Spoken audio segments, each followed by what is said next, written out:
Hello my dear CMA students, आज हम करने वाले हैं आपका जून 2025 का पेपर डिस्कस। यहाँ पर हम देखेंगे कि कैसे क्वेश्चंस आए थे, कौन सा क्वेश्चन जो था वो थोड़ा ट्विस्ट करके डाला हुआ था।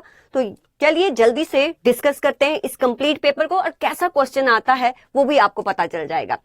स्टार्ट करते हैं। सबसे पहले सेक्शन ए। सेक्शन ए में एमसीक्यूज होते हैं, 15 एमसीक्यूज होते हैं और एवरी एमसीक्यू कैरी 2 मार्क्स। तो फर्स्ट एमसीक्यू कौन सा है? जब भी आप एमसीक्यू करो, ठीक है, पहले आप उन ऑप्शंस को एलिमिनेट कर दो जो आपको लगता है कि ये तो हो ही नहीं सकती। फिर उसके बाद जो भी ऑप्शंस बचती हैं उनमें फाइट होगा, फिर उसमें देखना है कि मोस्ट एप्रोप्रिएट आंसर कौन सा होगा। तो जैसे कि फर्स्ट क्वेश्चन है आपके सामने, विच of the following statement is true? इनमें से कौन सी स्टेटमेंट ट्रू है? Batch costing is a variant of job costing. कहीं ना कहीं आपने पढ़ा होगा कि batch costing is a type of job costing. आपको लग सकता है कि ये इसका आंसर है। नेक्स्ट, जॉब कॉस्ट शीट में be used for estimating profits of job. Yes, use किया जा सकता है। ठीक है, जॉब कॉस्ट शीट जब हम बनाते हैं तो हमें पता चल जाता है कि कितना प्रॉफिट होगा। Job costing can not be used in conjunction with marginal cost. किया जा सकता है। This is wrong. In cost plus contracts, the contractors run a risk of incurring a loss. ये भी रॉन्ग है। क्यों? कॉस्ट प्लस कॉन्ट्रैक्ट्स तो वो होते हैं जहां पर पहले से ही प्रॉफिट मार्जिन डिसाइड किया होता है, क्योंकि हमें ये नहीं पता कि कॉस्ट कितना हो सकता है। तो कॉन्ट्रैक्टी को बोला जाता है जो भी कॉस्ट होगा उस पर 10% या 15% जो भी डिसाइडेड है उतना हम प्रॉफिट आपसे लेंगे। तो यहाँ पर लॉस तो हो ही नहीं सकता। तो ये दोनों ऑप्शंस तो है नहीं, फाइट इसमें है। ठीक है, तो यहाँ पर वेरिएंट है, but these both are like different methods. तो सबसे एक्यूरेट जो आंसर है वो कौन सा है? जॉब कॉस्ट शीट में be used for estimating the profit of job. तो इसका आंसर है आपका बी। नेक्स्ट क्वेश्चन, जल्दी जल्दी से आप सुनेंगे इसको। विच of the following is applicable for cost control? देखो, कॉस्ट कंट्रोल क्या होता है? जैसे बजट्स के थ्रू भी हम कॉस्ट को कंट्रोल करते हैं। देयर आर वेरियस मेथड जिसके थ्रू हम कॉस्ट को कंट्रोल करते हैं अपनी ऑर्गेनाइजेशन में। तो जो कॉस्ट कंट्रोल होता है वो करंट पीरियड के लिए होता है, मेजर सेट किए जाते हैं, राइट। और जो भी आप टारगेट सेट करते हो, जब वो अचीव हो जाते हैं, आपका जो है पर्पस जो है वो फुलफिल हो जाता है। जैसे बजट है, बजट एक करंट पीरियड के लिए आपने सेट किया, जब वो पीरियड खत्म हो जाता है तो वो टारगेट आपका फुलफिल हो गया, तो वहां पर उसका काम खत्म हो जाता है उस बजट्स का। फिर न्यू बजट्स बनाए जाते हैं। तो आप देखिए यहाँ पर क्या आपको ऑप्शन दी हुई है। It is a corrective function. No, corrective function वो होता है कि पहले गलत हो जाता है फिर आप उसको ठीक करते हो। जैसे कोई प्रोडक्ट डिफेक्टिव बन गया फिर उसको ठीक है, that is a corrective function. ठीक है, जैसे आपने कैमराज वगैरह लगाए हैं कि चोरी ना हो, ठीक है, वो प्रिवेंट तो नहीं कर रहा। हाँ, चोरी हो गई है, हमें पता चल जाता है कि किसने चोरी की है, तो उनको पकड़ के फिर उनसे मतलब सब कुछ रिकवर किया जाता है। That is a corrective function एक टाइप का। But cost control is not a corrective, it's a preventive function. It challenges the standard sets? No, it ends when targets are achieved. आप बजट माइंड में रख सकते हो। तो यहाँ पर ये वाला सबसे जो है बेस्ट आंसर लग रहा है। It is related with the future? No, it's related with the current period. तो आपका आंसर क्या होगा here? C. Next, which of the following budget recognise the difference between, आपको fix, semi fixed and variable. हमें fix, semi fixed और fix variable cost में कब segregation करना पड़ता है? जब हम ऐसे बजट्स बनाते हैं जो लेवल ऑफ एक्टिविटी के अकॉर्डिंग चेंज होते जाते हैं। यहाँ लिखा है is design to change in relation to the change in level of activity. तो वो कौन से बजट होते हैं? वो फिक्स्ड बजट नहीं होते, वो फ्लेक्सिबल है। जैसे ही लेवल ऑफ एक्टिविटी चेंज हुआ उसके अकॉर्डिंग बजट भी चेंज हो जाएगा। तो उसके लिए मुझे सेग्रीगेट करना पड़ता है वेरियस कॉस्ट में। तो यहाँ पर आंसर क्या है? Flexible budget. तो पहले दो थोड़े ट्रिकी हो सकते थे, अब नेक्स्ट के दो बिल्कुल आपसे इजी बनने वाले थे। मानते हो ना ये बात? चलिए नेक्स्ट देखते हैं। Under net realisable value method of apportionment of job joint cost to joint products the selling and distribution cost is. देखो, आपको पता है कि ज्वाइंट कॉस्ट को अपोर्शन करने के लिए वेरियस मेथड्स होते हैं। यहाँ पर उसने कौन से मेथड की बात की है? Net realisable value method. It means के जहां पर आपका स्प्लिट ऑफ पॉइंट है ना, वहां पर सेल्स वैल्यू आपको अवेलेबल नहीं है, तो सेल्स वैल्यू के बेसिस पे आपको ज्वाइंट कॉस्ट को अपोर्शन करना है। तो जो आपका प्रोसेसिंग, आफ्टर प्रोसेसिंग या एंकरिंग द फर्दर कॉस्ट, जो भी सेल्स वैल्यू है उसमें जो ये कॉस्ट आपने इनकर किया वो माइनस कर दो। तो इस पॉइंट पर मींस ये आपका जो स्प्लिट ऑफ पॉइंट है, यहाँ पर ज्वाइंट कॉस्ट है, इसके बाद जो भी कॉस्ट होता है इस पॉइंट पर आपको सेल्स वैल्यू पता है, तो नेट रियलाइजेबल वैल्यू इस पॉइंट पर पता करनी है। तो इसमें से ये वाली कॉस्ट माइनस कर दो तो नेट रियलाइजेबल वैल्यू आपको पता चल जाती है। तो कैसे आएगी, डिडक्ट क्या करेंगे, फ्रॉम सेल्स वैल्यू। ये तो जब आपने मेथड किया होगा उसमें से उसके डेफिनेशन में ही लिखा होता है, तो ये भी इजी बन सकता था इजीली आपसे। Next, which of the following is not potential benefit of using budget. जब हम बजट बनाते हैं, हम बजट के बेनिफिट देखते हैं, तो यहां पर नॉट लिखा हुआ है, इस पे फोकस करना है। तो जो आपको बेनिफिट लगता है उसको एलिमिनेट कर देना। More motivated manager, yes. Improved inter departmental communication, yes. Enhance coordination of firm activity, yes. More accurate external financial statement, हम एक्सटर्नल के लिए तो बनाते ही नहीं बजट, तो ये आपका रॉन्ग है, तो यहां पर डी इसका आंसर है। चलिए नेक्स्ट है, थोड़ा सा न्यूमेरिकल टाइप है। A and company calculates the prices of a job by adding overheads to the prime cost. अच्छा, आपकी जो प्राइम कॉस्ट है उसमें ओवरहेड्स ऐड करते हैं, and adding 30% to total cost. जो भी आपका प्राइम कॉस्ट में ओवरहेड्स ऐड करके जो भी कॉस्ट आया, उस पर 30% जो है प्रॉफिट आपका ऐड कर दिया जाता है। प्रॉफिट किसका है, कॉस्ट का, ये ध्यान देना है। और job number LM24 was sold. अच्छा, सेल्स वैल्यू भी आपको दी हुई है, एंड इनकर्ड ओवरहेड, तो ओवरहेड भी आपको दिया हुआ है। आपको निकालना क्या होगा, प्राइम कॉस्ट पूछा है, तो मीन्स जैसे कॉस्ट शीट बनाते हो वैसे वैसे लिख देना। क्या लिखना है, अब प्राइम कॉस्ट लिख देना, ओवरहेड्स ऐड कर देना, टोटल कॉस्ट, फिर प्रॉफिट, फिर सेल्स वैल्यू। अब जो जो आपको पता है पहले वो लिख दो। आपको सेल्स वैल्यू पता है, लिख दो 6760, ठीक है। अब वो कहता है जो प्रॉफिट है ना, that is 30% of cost. 30% of cost means क्या होता है, मतलब कि अगर हमारा कॉस्ट 100 है, 30 प्रॉफिट है, और हमारा सेल्स वैल्यू कितना है 130। इट मीन्स कि आपका टोटल कॉस्ट कितना होगा, टोटल कॉस्ट कितना होगा, अगर 6760 which is the sales value, this represent to 130, then आपका 100 कितना होगा, मीन्स आपका टोटल कॉस्ट कितना होगा। तो यहाँ पर 5200 आ जाएगा, ठीक है, 5200 आ जाएगा। और ओवरहेड्स तो आपको ऑलरेडी दिए हुए हैं 2776। अगर मैं इसमें से ये माइनस कर दूं, देन मेरे पास क्या आ जाएगा, मेरा प्राइम कॉस्ट, तो जो कि था 2424। ये तो सिंपल एक कॉस्ट शीट का ही आंसर था, ये भी डिफिकल्ट नहीं था। चलिए नेक्स्ट, इनने नॉन इंटीग्रेटेड क्या होता है, जहां पर कॉस्ट बुक और फाइनेंशियल बुक सेपरेटली बनते हैं, बाद में हम रिकंसाइल करते हैं। Which is the primary object of overhead ledger. हम ओवरहेड लेजर्स बनाते हैं ना, जैसे सेलिंग एंड डिस्ट्रीब्यूशन का ओवरहेड कंट्रोल अकाउंट बनाते हैं, आपका फैक्ट्री ओवरहेड कंट्रोल अकाउंट बनाते हैं, एडमिनिस्ट्रेशन ओवरहेड कंट्रोल अकाउंट बनाते हैं, और फिर डिफरेंट WIP, फिनिश स्टॉक और कॉस्ट ऑफ सेल्स को ट्रांसफर किया जाता है। तो जो हमारे ओवरहेड्स होते हैं उनको अलग अलग कंट्रोल अकाउंट्स में हम जो है वो कह लो ट्रांसफर करते हैं। तो ओवरहेड लेजर क्या प्राइमरी, उन सभी ओवरहेड लेजर्स का बनाने का मेन पर्पस क्या होता है वो पूछ रहा है। मैनेजिंग जनरल लेजर एंट्री, नहीं, जनरल लेजर एंट्री करने के लिए थोड़ी करते हैं। रिकॉर्डिंग डायरेक्ट कॉस्ट, ओवरहेड्स में डायरेक्ट कॉस्ट क्यों रिकॉर्ड करेंगे, ये तो बिल्कुल ही गलत लग रही है। कंट्रोलिंग इनडायरेक्ट कॉस्ट, ये आपका राइट आंसर लग रहा है। नेक्स्ट भी देख लेते हैं। मेंटेनिंग फाइनेंशियल ट्रांजेक्शन को तो हम जो नॉन इंटीग्रेटेड सिस्टम में है कॉस्ट बुक्स में नहीं रिकॉर्ड करते, तो ये भी नहीं, ये भी नहीं, तो मोस्ट एप्रोप्रिएट क्या है, controlling indirect cost. Next, Navya and company pays ₹8 per unit royalty to the designer of a product which it manufactures and sells. The royalty charge would be classified in company's account. बहुत easy question. अरे जो expense आप एक एक product के साथ identify कर सकते हो, that is a direct expense. तो क्या पूछा है, पहला ही आंसर है, इस पर तो डिस्कस करने का कुछ यहाँ मतलब ही नहीं है, डायरेक्ट एक्सपेंस, राइट। चलो next, blue star transport company operates 2 trucks. ये थोड़ा ध्यान से, जब हमने मार्जिनल कॉस्टिंग के क्वेश्चन भी किए थे तब भी मैंने इस पे फोकस आपको करवाया था कि इस बात को ध्यान रखना है। During a particular period the 2 trucks travelled A total.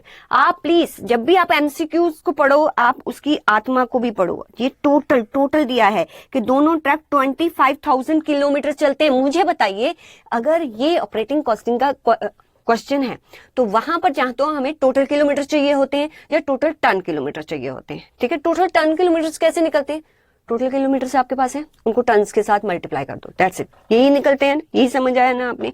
The average load, अच्छा 3 टन भी दिया हुआ है। चलो, पर जर्नी इन टोटल दे में 20 जर्नी। अच्छा 20 जर्नी उन्होंने टोटल मेड की। अच्छा ये तो मेरे लिए तब ज्यादा जो है सेंस बनाता अगर मेरे पास ये होता है कि जो ए पॉइंट से बी पॉइंट वो इतना जाता है और एक जर्नी पर जो है 50 किलोमीटर है, तो टोटल किलोमीटर निकालने के लिए मेरे लिए जर्नी जो है वो रेलिवेंट होती है। बट अभी मुझे टोटल किलोमीटर से ही दिया है, मुझे ये इधर उधर भटकाने के लिए दिया है। आंखें बंद कर लो कि नहीं देखा आपने। टोटल कॉस्ट आपको दिया हुआ है, in this case average cost per ton kilometre. पहले पर टन किलोमीटर निकालो। अरे टोटल किलोमीटर है, कैसे निकलते हैं आपके ton kilometres? Total kilometres multiply by tons के साथ। तो टन्स कितने हैं? 3, दोनों को मल्टीप्लाई कर देना था तो कितना आ जाता? 75,000। टोटल कॉस्ट के साथ डिवाइड कर देते तो आपका आंसर कितना आ जाता? देखो तो कितना आया, 2,25,000 डिवाइडेड बाय 75,000 कर दो भाई 3। तो ये आंसर कितना होता? 3, राइट। चलो ये भी ठीक था। ये सारे क्वेश्चन पहले 2 में मुझे लगा कि ट्विस्ट था, नेक्स्ट क्वेश्चंस में कोई ट्विस्ट नहीं था। These sections of a Companies Act 2013 deals with the adoption and adherence of cost accounting standards। ये तो जब हम cost accounting standards पढ़ते हैं तभी बताया जाता है कि सेक्शन 148 के अकॉर्डिंग जो है बहुत सारी कंपनीज को एम्बिट में, कॉस्ट ऑडिट के एम्बिट में लाया गया। तो 148 section. Next, Jolly Limited manufacture a student level fountain pen and sell each pen। ये आपको क्या दिया हुआ है? Selling price. The variable cost कितनी है? 22। The fixed cost for a month, fixed cost दिया हुआ है 16,000। The company wishes to target the profit of 20,000 per month. In the above situation sales volume in units. आपको sales volume break even point निकालना होता है तो कैसे निकालते हो? Fixed cost divided by contribution per unit. But अगर मुझे वो सेल्स वॉल्यूम निकालना है जहां पर मुझे डिजायर्ड प्रॉफिट भी अचीव हो, देन आप क्या करते हो? Fixed cost plus desired profit divided by contribution per unit. तो आपका फिक्स्ड कॉस्ट दिस है, यहाँ डिजायर्ड प्रॉफिट है, कंट्रीब्यूशन पर यूनिट कितना कैसे आता है? जो भी आपका सेल्स वैल्यू पर यूनिट होगा minus variable cost per unit, तो ये आपका कंट्रीब्यूशन पर यूनिट आ गया। तो जो भी आप डिवाइड करेंगे योर आंसर इज 2000 यूनिट्स। ये भी टफ नहीं था, आप मानिए बात, बिल्कुल भी टफ नहीं था। Next, which of the following would not be use to estimate standard direct material. जो हम जब हम स्टैंडर्ड कॉस्टिंग करते हैं तो हमें एक स्टैंडर्ड डायरेक्ट मटेरियल प्राइस, जब हम मटेरियल वेरिएंसेस निकालते हैं तो वो स्टैंडर्ड प्राइस चाहिए होता है। ओके, वो स्टैंडर्ड प्राइस सेट करने के लिए किन किन चीजों को जो है वो कंसिडर किया जाता है उसके बारे में पूछ रहा है। Purchase contracts already agreed. Obviously जब मैं एक स्टैंडर्ड प्राइस डिसाइड करूंगी तो मैं देखूंगी कि जो एग्रीड हुए हैं उनमें क्या प्राइस है। The forecast movement of the price in the market, और ये भी डिसाइड करूंगी कि जो मैं स्टैंडर्ड प्राइस सेट कर रही हूँ, राइट, आज मैं सेट कर रही हूँ, कल को मैंने वेरिएंस निकालने हैं तो उन पीरियड्स में कितना इन्फ्लेशन वगैरह हो सकता है, जब प्राइसेस में क्या चेंजेस आ सकते हैं, तो वो सारा कंसीडर किया जाता है।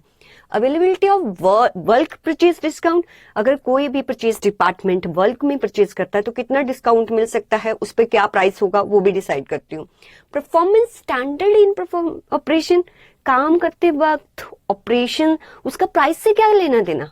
अरे वो तो आपकी एफिशिएंसी वगैरह से रिलेटेड होगा ना, राइट। तो यहाँ पर जो रॉन्ग है वो जो है क्या बोला है? Would not. कौन सा नहीं है? तो आपके लिए कौन सा नहीं है यहाँ पर? D point. Next, during August 2024 there were 21 working days, 8 hours per day. Okay, 21 working days है, उसमें 8 आवर्स आपको काम करना है। The work force consist of 20 workers. अच्छा, 21 वर्किंग डेज है, 8 आवर्स वर्क होता है और 20 वर्कर्स, मतलब टोटल काम कितने आवर्स हो जाता है? 21 into 8 into 20 means 3,360 आवर्स, इतना काम होता है। Due to machine breakdown 480 hours were recorded as idle time. Okay, ये एक्चुअल बताया हुआ है कि उस मंथ में जो है क्योंकि मशीन का ब्रेकडाउन हो गया, इतने आवर्स तो काम नहीं हुआ। ओके, तो इट मीन्स कि अगर टोटल आवर्स ये थे उसमें से इतने आवर्स काम नहीं हुआ तो एक्चुअल आवर्स ये होंगे जो वर्कड है। अब मुझे नहीं पता कि एक्चुअल आवर्स की इंफॉर्मेशन हमें रिक्वायर्ड है या नहीं है। Next, during August the workforce produce. Okay, अगस्त में जो वर्कफोर्स है ना उसने प्रोड्यूस किया 10,800 units of output. The expected time per unit of output is 15 minutes.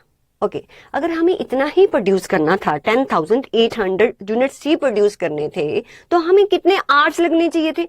Standard time दिया हुआ है 0.25। अगर एक यूनिट को बनाने के लिए देखो एक यूनिट को बनाने के लिए 0.25 आवर्स लगते हैं, तो 10,800 को बनाने के लिए 10,800 मल्टीप्लाई बाय 0.25, तो कितने आवर्स लगेंगे? 2700। ये स्टैंडर्ड आवर्स आ गए, ठीक है। अब मुझे एक्चुअल आवर्स भी पता है, स्टैंडर्ड आवर्स भी पता है। अच्छा, आपको पूछा क्या है? आपको पूछा production volume ratio. Production volume ratio याद है कैसे निकालते थे? ये देखो मैं आपको दिखाती हूँ। प्रोडक्शन वॉल्यूम रेशियो के हमने 2 मेथड्स किए थे। या तो labour efficiency ratio multiply by capacity utilisation ratio कर दो, यहां आप क्या करेंगे? Standard hours divided by maximum possible hours. Maximum possible hours it means कि अगर मुझे यहां पर प्रोडक्शन वॉल्यूम रेशियो पूछा हुआ है तो मेरा एक्चुअल आवर्स से कोई लेना देना नहीं। मैक्सिमम पॉसिबल आवर्स मेरे पास कितने अवेलेबल हैं? Maximum possible hours is 3360 and standard hours कितने हैं? That is 2700। तो 2700 डिवाइडेड बाय 3360 आप कर देंगे तो आपका आंसर क्या आएगा? बोलो बोलो। 80.36, ये ए पॉइंट, ठीक है। चलो, ये भी फॉर्मूलाज वो हमें याद थे। मैंने बहुत बार बोला है कि सभी फॉर्मूलाज अपने टेबल के सामने रखो, तभी जब आप एमसीक्यूज करोगे कभी कंफ्यूज नहीं होगे, अगर वो सारे फॉर्मूला आपको याद हैं। नेक्स्ट क्वेश्चन पर चलिए। The operation to produce a unit of product R, कहता operation to produce a unit of product R require 9 hours कहता लगते हैं। जब हम काम करना स्टार्ट करते हैं किसी प्रोडक्ट को बनाने के लिए 9 आवर्स लगते हैं, जो कि ऑब्जर्व किया गया कि अगर प्रोडक्ट स्टार्ट किया गया तो 9 आवर्स उसको बनाने में लगेंगे। ओके, बजटेड आइडियल टाइम, देखो जब हम स्टैंडर्ड टाइम सेट करते हैं ना, तो जो काम करने के लिए टाइम लगता है उसको तो कंसीडर करते हैं, उसमें थोड़ा सा अलाउंस भी ऐड करते हैं। अलाउंस मीन्स ऑब्वियसली जो काम कर रहा है वो एक इंसान है, उसको थोड़ा बहुत बीच में ब्रेक चाहिए, तो वो बीच में अलाउंस कंसीडर किया जाता है। Budgeted ideal time of 10% of total hours paid for is to be incorporated into the standard time। जो भी आपने स्टैंडर्ड टाइम निकाला ना, उसमें कहता आप ना 10% और इनकॉर्पोरेट कर दो। किसका 10% of total hours paid. Means अगर स्टैंडर्ड टाइम, वो क्या कह रहा है, अगर स्टैंडर्ड टाइम 9 है ना, इसमें आपने अलाउंस ऐड करना है। कितना? 10% ऑफ व्हाट? टोटल टाइम का। टोटल टाइम तो इसको ऐड करने के बाद ही तो टोटल टाइम निकलेगा। तो टोटल टाइम का अगर 10% है, इट मींस कि अगर ये 100 है, ऐसे लिखते हैं ना, जिसका भी होता है परसेंटेज वो 100 होता है। अगर ये 10 है, ये कितना है? 90। तो आपको ये तो पता ही नहीं। तो if 9 represent what? 90, then total time means 100 कितना होगा? तो वो कितना आ जाएगा आपका? 10 आवर्स। कितना आ जाएगा? 10 आवर्स। आगे क्या पूछा है ये तो मैंने बता दिया कि 10 आवर्स टाइम होगा, जिसके अकॉर्डिंग जो है वो वर्कर्स को वेजेस दिया जाएगा। द वेज रेट कितना है? 16 per hour. The standard labour cost 1 unit. अच्छा, हमने निकाल दिया कि एक यूनिट के लिए जो स्टैंडर्ड टाइम रखा जाएगा वो 10 रखा जाएगा, क्योंकि इसमें अलाउंस ऐड किया जाएगा। और एक आवर्स के लिए कितना दिया जाता है? 16 रुपीज। तो आप मुझे बताइए कि standard labour cost of 1 unit 10 multiply by बोलो 16, तो कितना हो गया? 160। D answer. Okay, next last question है। In an integrated accounting system, integrated accounting system क्या होता है? कॉस्ट बुक्स और फाइनेंशियल बुक्स एक साथ बनाई जाती हैं।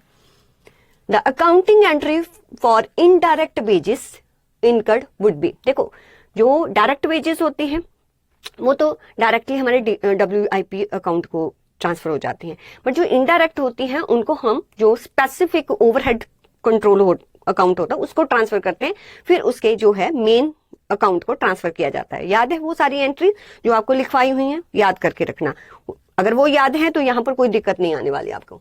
तो अकाउंटिंग एंट्री आपको इनडायरेक्ट वेजेस के बारे में पूछा हुआ है, क्या होगी? Would be debit wages control account to credit work in progress. मैं आपको बता दूं, अगर जब भी इनडायरेक्ट वेजेस की एंट्री होती है, सबसे पहले तो जब इंटीग्रेटेड अकाउंटिंग सिस्टम में इट मींस के पहले जो है खर्चा किया जाएगा, तो आप क्या एंट्री करोगे? Wages control account to cash करोगे।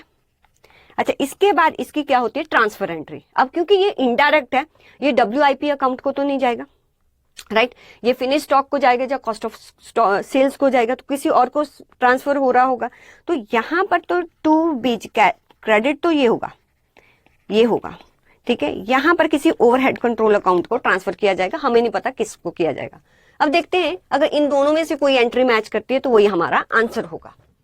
डेबिट है wages control account, credit work in progress. No, debit है ओवरहेड कंट्रोल अकाउंट, हाँ ये है, ठीक है, और क्रेडिट है वेजेस कंट्रोल, ये तो ठीक लग रहा है। डेबिट है वर्क इन प्रोग्रेस, ये नहीं हो सकता, क्रेडिट ना, डायरेक्टली नहीं हो सकता, इनडायरेक्ट कभी भी डायरेक्टली वर्क इन प्रोग्रेस को नहीं जाता, याद है। और डेबिट है वेजेस कंट्रोल अकाउंट, ये क्रेडिट है, नहीं ये भी नहीं हो सकता। तो इट मींस कि हमारी सबसे जो अप्रोप्रिएट सबसे करेक्ट आंसर यहां पर क्या है, overhead control account to credit wages account, ठीक है। तो ये हमने यहां पर ये वाला आंसर है। तो ये सारे हमारे एमसीक्यूज हो गए। पहले 2 एमसीक्यूज में आई थिंक दिक्कत आ सकती थी, बाकी में नहीं आनी चाहिए, जैसे कि आपने क्लासेस में किया है। चलो अब करते हैं हम जो आपके मेन क्वेश्चंस थे। थोड़ा बहुत मैं यहाँ पर आइडिया दूंगी कि कहां पर आपको ज्यादा सोचना था, फिर कैसे प्रेजेंटेशन होगी, इसके जो भी आंसर हैं हमारे पास सजेस्टेड उसमें से देखेंगे। स्टार्ट करें, चलो फिर आइए। और देखो जो फर्स्ट क्वेश्चन होते हैं, पहले question cost, material, employ cost, overheads, इसी पैटर्न में ही ऑलवेज आपको पेपर आता है, ठीक है। एंड में आपको जो है कॉस्ट अकाउंटिंग स्टैंडर्ड या थ्योरी के बारे में पूछा जाता है, पहले सारे प्रैक्टिकल्स होते हैं और इसी पैटर्न में ऑलवेज मतलब मोस्ट ऑफ टाइम इसी पैटर्न में ही आपका पेपर आता है। तो लास्ट के 5 पेपर्स हम डिस्कस करेंगे सो दैट कि हमारे कॉन्फिडेंस बन जाए कि हाँ ऐसे पेपर में पूछा जाता है। स्टार्ट करें। आपका सेकंड का ए पार्ट जो सेक्शन बी है, क्या बोला गया है कि standard engineering limited manufacture and sales standard size of machine, the sales submits the following details for the accounting year ended. Okay, 31 मार्च 2025 के लिए आपको ये सारी इंफॉर्मेशन दे रखी है। आपको फैक्ट्री ओवरहेड बता रखा है कि 60% है आपका डायरेक्ट लेबर का, एडमिन ओवरहेड जो है 6% ऑफ सेल्स के, नॉट रिलेटेड टू, बस इसको पकड़ लो आप, not related to production activity. Selling and distribution overhead were 12% of sales. Okay, आपको क्या बनाना है, कॉस्ट एंड प्रॉफिट स्टेटमेंट बनानी है, मींस आपको प्रॉफिट भी दिखाना है। 31 मार्च बनाना क्या है, कॉस्ट शीट ही तो बनानी है, सब कुछ तो दिया हुआ है। कॉस्ट शीट कैसे बनती है मुझे बताओ। पहले सारे डायरेक्ट एक्सपेंसेस क्या आ जाता है, प्राइम कॉस्ट, फैक्ट्री ओवरहेड्स क्या आ जाता है, वर्क कॉस्ट, उसमें वर्क इन प्रोग्रेस का एडजस्टमेंट आपको कर देते हो तो नेट वर्क कॉस्ट आ जाता है। फिर एडमिन एक्सपेंसेस ऐड करते हो तो कॉस्ट ऑफ प्रोडक्शन आता है, उसमें से फिनिश गुड्स का सारा ट्रीटमेंट कर देते हो तो क्या आ जाता है, कॉस्ट ऑफ गुड्स सोल्ड आ जाता है। फिर उसमें आप सारे selling and distribution expenses add कर देते हो तो आपके पास कॉस्ट ऑफ सेल्स आ जाता है। देन आप सेल्स में से माइनस कर दो, प्रॉफिट आ जाता है, यही होता है। बट इसमें क्या था, ट्विस्ट क्या था, अगर ये इतना ही सिंपल होता तो बाकी तो सब दिया हुआ है, उसने सिर्फ बोल दिया आपको क्या, not related to production activity. It means बस क्या ध्यान रखना है, जैसे क्लासेस में भी आपको बताया, आपको क्या ध्यान रखना है, अगर एडमिन एक्सपेंसेस आपके प्रोडक्शन के साथ रिलेटेड नहीं है, बोलूं मैं दोबारा से कॉस्ट शीट, अगर एडमिन एक्सपेंसेस, यहीं से बता देती हूँ, आंसर से बताती हूँ। देखो देखो देखो देखो, ये जरा हो यार, ये देखो ये देखो, अब ध्यान से सुनो। यहां पर देखो आपने क्या करना है, ये प्राइम कॉस्ट है, फैक्ट्री ओवरहेड्स हुए, ठीक है, आपका ग्रॉस फैक्ट्री वर्क इन, ये नेट आपका फैक्ट्री कॉस्ट बन गया। इसमें एडमिन एक्सपेंसेस ऐड करते तो कॉस्ट ऑफ प्रोडक्शन बनता, बट वो कहता है कि एडमिन एक्सपेंसेस तो प्रोडक्शन के साथ रिलेटेड ही नहीं है। अगर नहीं रिलेटेड है तो जो आपका फैक्ट्री कॉस्ट आएगा वो ही आपका कॉस्ट ऑफ प्रोडक्शन होगा, बस यहीं पर खत्म कहानी। अदरवाइज मैं यहाँ एडमिन एक्सपेंसेस लिख देती। अब इसी को ही क्या मानूंगी, cost of production. Cost of production के बाद आप क्या करते हो, फिर भी नहीं एडमिन लिखना, उसके बाद कॉस्ट ऑफ प्रोडक्शन में आप फिनिश्ड गुड्स का प्लस माइनस करते हो तो कॉस्ट ऑफ गुड्स सोल्ड आता है, ये कॉस्ट ऑफ गुड्स सोल्ड। फिर मैम एडमिन एक्सपेंसेस कहाँ गए, जहां सेलिंग एंड डिस्ट्रीब्यूशन एक्सपेंसेस लिखते हो ना, बस उसके ऊपर ही एडमिन ओवरहेड लिख देना, यही चेंज था। बस एडमिन ओवरहेड यहां ना लिख के यहां लिखना था, अगर वो प्रोडक्शन से रिलेटेड नहीं है। जब हमने इंटीग्रेटेड नॉन इंटीग्रेटेड अकाउंटिंग किया था तो मैंने आपको बोला था कि एडमिन एक्सपेंसेस अगर आपके प्रोडक्शन के साथ रिलेटेड नहीं है तो वो फिनिश स्टॉक का पार्ट नहीं बनेंगे, वो कॉस्ट ऑफ सेल्स का पार्ट बनेंगे। यहां पर भी आपका जो है admin expenses cost of sales का पार्ट बनेंगे, नॉट आपका कॉस्ट ऑफ प्रोडक्शन, ठीक है। चलिए, तो बस यही चेंज था। एक बार पढ़ लें हम क्या दिया हुआ है, जैसे कि सेल्स दिया हुआ है 90 lakh, purchase of raw material दिया हुआ है, डायरेक्ट लेबर दिया हुआ है, inventory at the beginning of year, work in progress का ओपनिंग इन्वेंट्री, फिनिश स्टॉक का भी ओपनिंग इन्वेंट्री, रॉ मटेरियल का ओपनिंग एंड क्लोजिंग, ऐसे ही इन्वेंट्री जो है वर्क इन प्रोग्रेस का क्लोजिंग और फिनिश स्टॉक का क्लोजिंग। बस पढ़ने आप क्वेश्चन को जब पढ़ो ना, ध्यान से पढ़ो कि उसने किसका ओपनिंग किसका क्लोजिंग आपको गिवन थी। देखो यहाँ पर उसने दोनों एक साथ दे दिए, यहाँ ओपनिंग ही सिर्फ दिया है, यहाँ क्लोजिंग। बस इसको थोड़ा ध्यान से पढ़ना है, अपने एग्जाम में थोड़ा रिलैक्स होके पढ़ो क्वेश्चन को, आंसर आपका हो जाएगा, डोंट वरी। फैक्ट्री ओवरहेड्स क्या है? 60% of direct labour cost. It means अगर मेरे पास 34 लाख का रॉ मटेरियल है, 34 लाख का रॉ मटेरियल है, मुझे तो रॉ मटेरियल कंज्यूम चाहिए ना, तो ये मेरे पास रॉ मटेरियल का ओपनिंग एंड क्लोजिंग है। इसको प्लस करो, इसको माइनस करो, इसको प्लस किया, इसको माइनस किया, दिस इज द क्लोजिंग। आपके पास रॉ मटेरियल का क्लोजिंग आ गया। उसके बाद आपने डायरेक्ट लेबर को ऐड कर देना, this is my prime cost. कहते हैं जो फैक्ट्री ओवरहेड्स है that is the 60% of labour cost. तो फैक्ट्री ओवरहेड्स अगर 60% ऑफ लेबर कॉस्ट है तो 60% ऑफ 60 लाख, वो कितना आ गया? 9,60,000। इसके बाद आप ऐड करोगे, this is my total factory cost. अब फैक्ट्री कॉस्ट में आप ट्रीटमेंट किसका देते हो? Work in progress. Opening work in progress जो है ऐड करना, क्लोजिंग वर्क इन प्रोग्रेस आप माइनस करोगे, क्योंकि जो अभी तक क्लोजिंग मतलब जो प्रोडक्ट नहीं बना, मैं कॉस्ट शीट किसके लिए बनाती हूँ? जो मेरे प्रोडक्ट्स बन चुके हैं। इसलिए जो अभी भी नहीं काम हुआ उसको लेस कर दो। उसको लेस करने के बाद मेरे पास नेट फैक्ट्री कॉस्ट आएगा।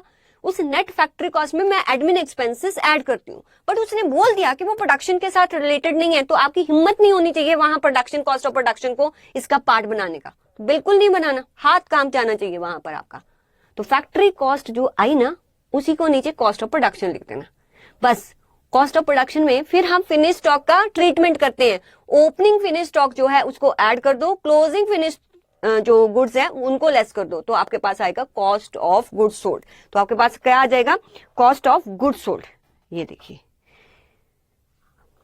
कहाँ है, आजा जो मेरा फैक्ट्री कॉस्ट आया उसी को ही माना कॉस्ट ऑफ प्रोडक्शन।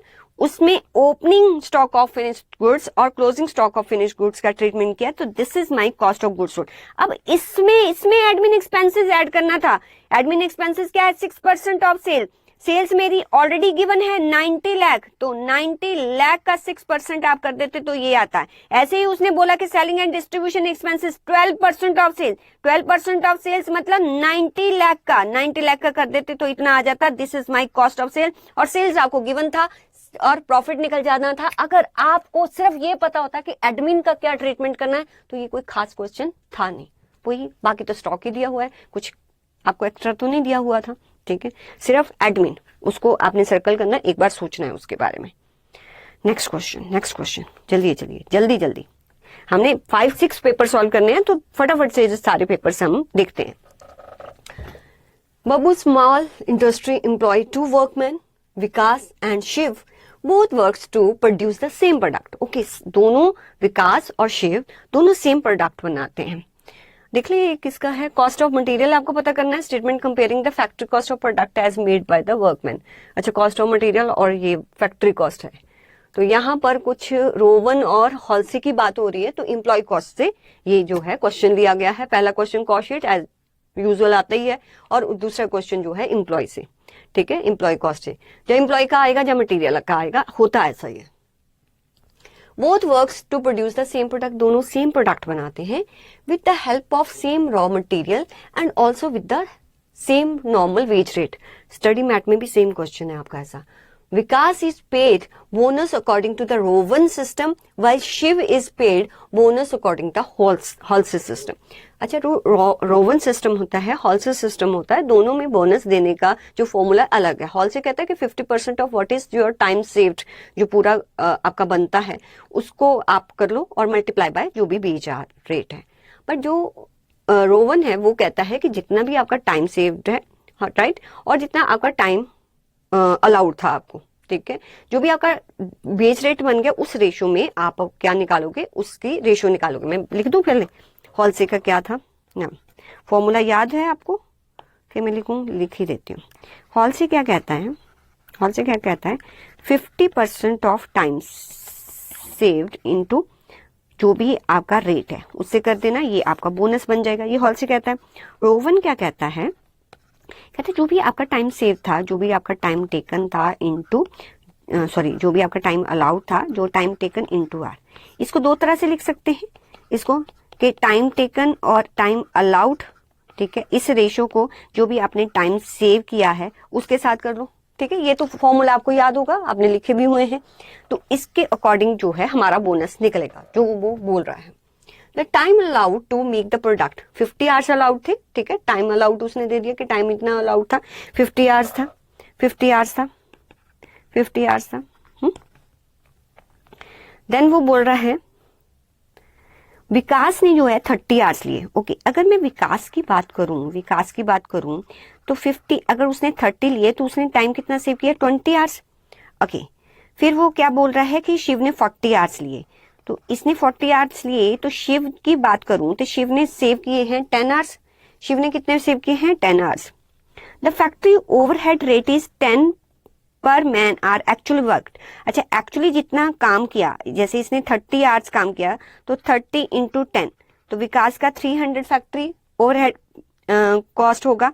और अगर मैं शिव की बात करूं तो इसने कितना टाइम लिया, 40 इंटू 10, तो इसका कितना फैक्ट्री ओवरहेड्स होगा, 400। ओके, फैक्ट्री कॉस्ट, ठीक है, देखो आपको पता है कि आप अगर डायरेक्ट मटेरियल और डायरेक्ट लेबर को ऐड कर दो, प्राइम कॉस्ट आता है, उसमें अगर आप फैक्ट्री ओवरहेड्स ऐड कर दो तो फैक्ट्री कॉस्ट आता है। तो यहाँ पर उसने फैक्ट्री कॉस्ट दिया हुआ है, वो कितना है, 14,560 और 15,200, ये दोनों का दिया हुआ है। Okay, find the cost of material. अच्छा, ये तो हम निकाल लेंगे कि क्या होगा इसका, दोनों का वेजेस कितना होगा, हमें वेज रेट नहीं पता, ठीक है, वो देखते हैं कैसे। और कहते हैं कॉस्ट ऑफ मटेरियल भी निकालना। देखो इसको कैसे सोचना है, वो क्या कहता है कि कॉस्ट ऑफ, अगर हम दोनों की बात करें, विकास और शिव दोनों एक जैसा ही प्रोडक्ट बनाते हैं, एक जैसा ही जो है वो मटेरियल यूज करते हैं, तो हम कॉस्ट ऑफ मटेरियल एक्स मान लेते हैं। इसमें ऐड कर देंगे, ये हो गया मटेरियल, इसमें ऐड कर देंगे लेबर कॉस्ट। लेबर कॉस्ट में क्या है, जो उनको बेसिक वेजेस मिलती हैं, बेसिक वेज मिलता है, उसमें प्लस बोनस कर देंगे। हमें बाकी तो सब पता है, हमें वेज रेट नहीं पता, तो यहां पर वेज रेट जो है उसको क्या सपोज कर लेंगे, वेज रेट को आप पर आर वाई सपोज कर लेना। अगर मैं विकास की बात करूं तो इसको बेसिक वेजेस कितनी मिलेगी, जितना उसने काम किया है, कितना काम किया है, 30 आवर्स, तो इसको बेसिक वेज मिलेगी 30 वाई, और इसको शिव को कितनी मिलेगी, 40 वाई, प्लस बोनस भी तो मिलेगा। अच्छा, अगर विकास की बात की तो कितना बोनस मिलेगा, इसको मिलता है विकास को रोवन सिस्टम के अकॉर्डिंग बोनस मिलता है, मीन्स इसको यहां पर इसका टाइम सेव है 20, तो यहां पर 20 डिवाइडेड बाय टाइम अलाउड तो 50 था, टाइम टेकन कितना है 30 इंटू रेट हमने क्या मान लिया y। तो अगर आप इसको निकालेंगे तो कितना आ जाएगा आपका, निकालिए 600 डिवाइडेड बाय 50, तो ये आ गया 12y। ओके, तो यहां पर बोनस भी ऐड कर दो, इसका 12y ऐड कर दिया, ठीक है, 12y हो गया। ओके, एंड ऐसे ही आप हॉल से जो आपका शिव है उसका भी निकाल देना है। शिव ने कितना टाइम सेव किया है, उसने 10 आवर्स किया है, 10 आवर्स का 50%, ठीक है, इंटू वाई उसका 50%, तो इसका जो है 5y आ जाएगा, इसका 5y आ जाएगा। ओके, इन दोनों का टोटल कर दूंगी तो मेरे पास क्या आ जाएगा, प्राइम कॉस्ट, और इसमें प्लस क्या करना है, फैक्ट्री ओवरहेड्स जो कि हमें दिए हुए हैं, ये निकाल लिए 300 और 400, ये 300 और 400 प्लस कर देना, और टोटल तो आपको गिवन है, ओकेजन बनानी पड़ेगी। देखो कैसे, देखो जहां पर मैंने करके दिखाया कि डायरेक्ट मटेरियल आप सपोज कर लेना एक्स है, क्योंकि हमें यूनिट नहीं पता, आप टोटल डायरेक्ट मटेरियल को एक्स सपोज करना, यूनिट नहीं कर सकते, क्या नंबर ऑफ यूनिट दिए हुए, इसलिए टोटल डायरेक्ट मटेरियल को एक्स एज्यूम करना। अभी यहाँ पर हमें आर्स दिए हैं, लेकिन वेज रेट पर आर नहीं पता, तो वेज रेट पर आर को वाई एज्यूम करेंगे आप। तो यहाँ पर टोटल टाइम जो है, जो उनका टाइम सेव्ड है, अब आपको पता है जो विकास है उसका 30 वाई बन रहा है, इसका 40 वाई, 30 आवर्स काम किए, वेज रेट पर आर हमने वाई एज्यूम किया, और इसका बोनस कितना बन रहा है, जितना टाइम सेव किया 20 डिवाइडेड बाय 50 इंटू 30 वाई, उसका 12 वाई आ गया, और इसका 5 वाई, ये टोटल प्राइम कॉस्ट बन गई। इसमें फैक्ट्री ओवरहेड से ऐड कर दो तो मेरा टोटल फैक्ट्री कॉस्ट ये बन रहा है, राइट, लेकिन मुझे फैक्ट्री कॉस्ट दिया भी तो हुआ है, ये दिया हुआ है, ठीक है। इस इक्वेशन को इक्वल टू इसके लिख सकती हूँ, इस इक्वेशन को इसके इक्वल टू लिख सकती हूँ, जो कि आपके क्वेश्चन में गिवन है, और इसको सॉल्व कर लेना। इस इक्वेशन को बस आपने सॉल्व करना था। इस इक्वेशन को सॉल्व करने के बाद आपके पास देखिए, देखो देखो देखो मैं करवा दिखाती हूँ, देखो इस इक्वेशन को सॉल्व करने के बाद आपके पास क्या आ जाता, आपके पास यहाँ पर x की वैल्यू आ जाती, यहाँ पर y की वैल्यू आ जाती। तो एक्स आपने क्या माना था, cost of material, cost of material, तो आपको कॉस्ट ऑफ मटेरियल मिल जाता। और वाई क्या माना था, वेज रेट पर आर, पर आर, तो उससे हमें क्या मिल जाता है कि आपका विकास का बोनस कितना है, शिव का बोनस कितना है। बस उसके बाद आप दोबारा से जो है कंपैरेटिव स्टेटमेंट विकास और शिव की बना देते।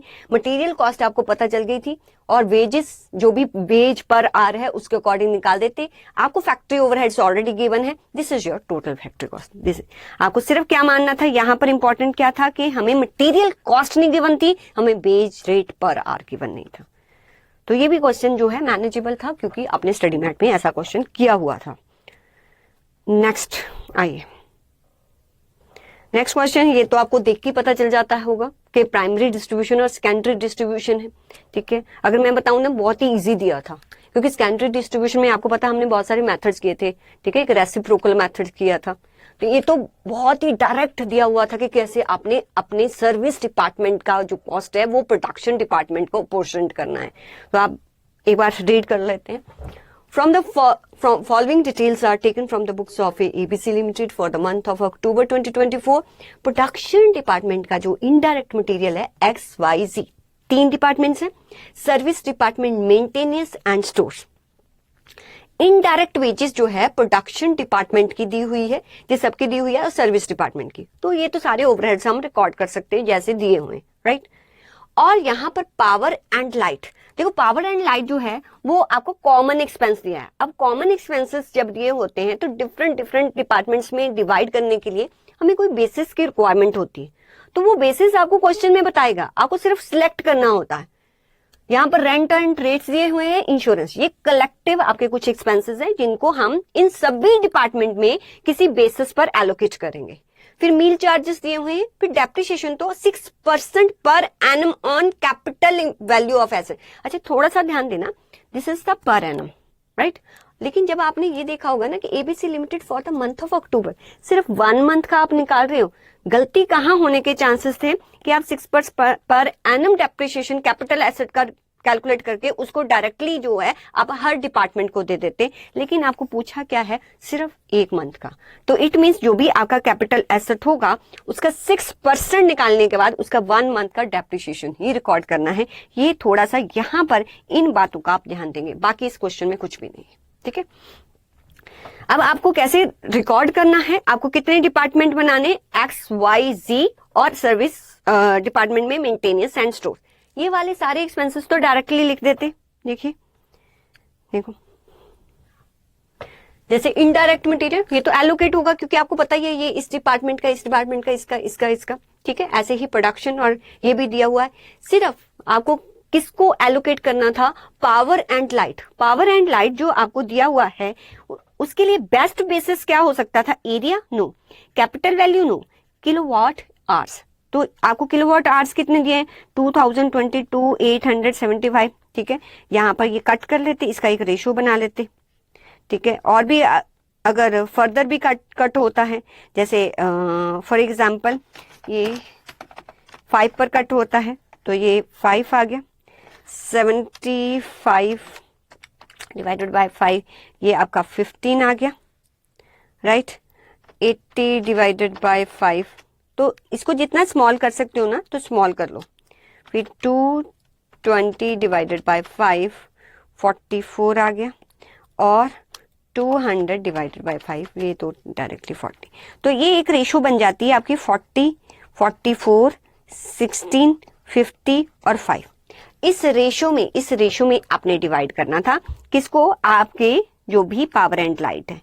तो पावर एंड लाइट को उसने, देखो इसको मैंने थोड़ा सा और स्मॉल कर दिया, उसने 200, 220, 80 ज्यादा वो नहीं लगाया। इस रेशो में आप क्या कर देते, इन सभी एक्सपेंसेस को, टोटल एक्सपेंसेस को क्या कर देते, डिवाइड कर देते। इनका टोटल कितना बनता है, देखो हमने कौन सी रेशो निकाली थी, ये देखो ये रेशो है ना। इस रेशो में आपकी मर्जी है कोई भी, 40 प्लस 44 प्लस 16 प्लस 20, तो टोटल कितना बन गया, 120, राइट। अगर मुझे 120 को एक्स डिपार्टमेंट को एलोकेट करना है तो 1,20,000, इसके कितने हैं यहाँ पर किलोवाट आवर्स, 40 डिवाइडेड बाय 120, तो आप 1,20,000 को डिवाइडेड बाय 120 कर लेते, ठीक है, 1000 बन गया, 1000 बन गया। अब 1000 को 40 से मल्टीप्लाई, 1000 को 44 से, 16 से, 15 से और 5 से ऐसे निकालना फटाफट से। 1000 देखो, 1000 को 40 से, 44 से, 16 से, 15 से, 5 से, तो फटाफट आपका सारा निकल जाएगा, ठीक है।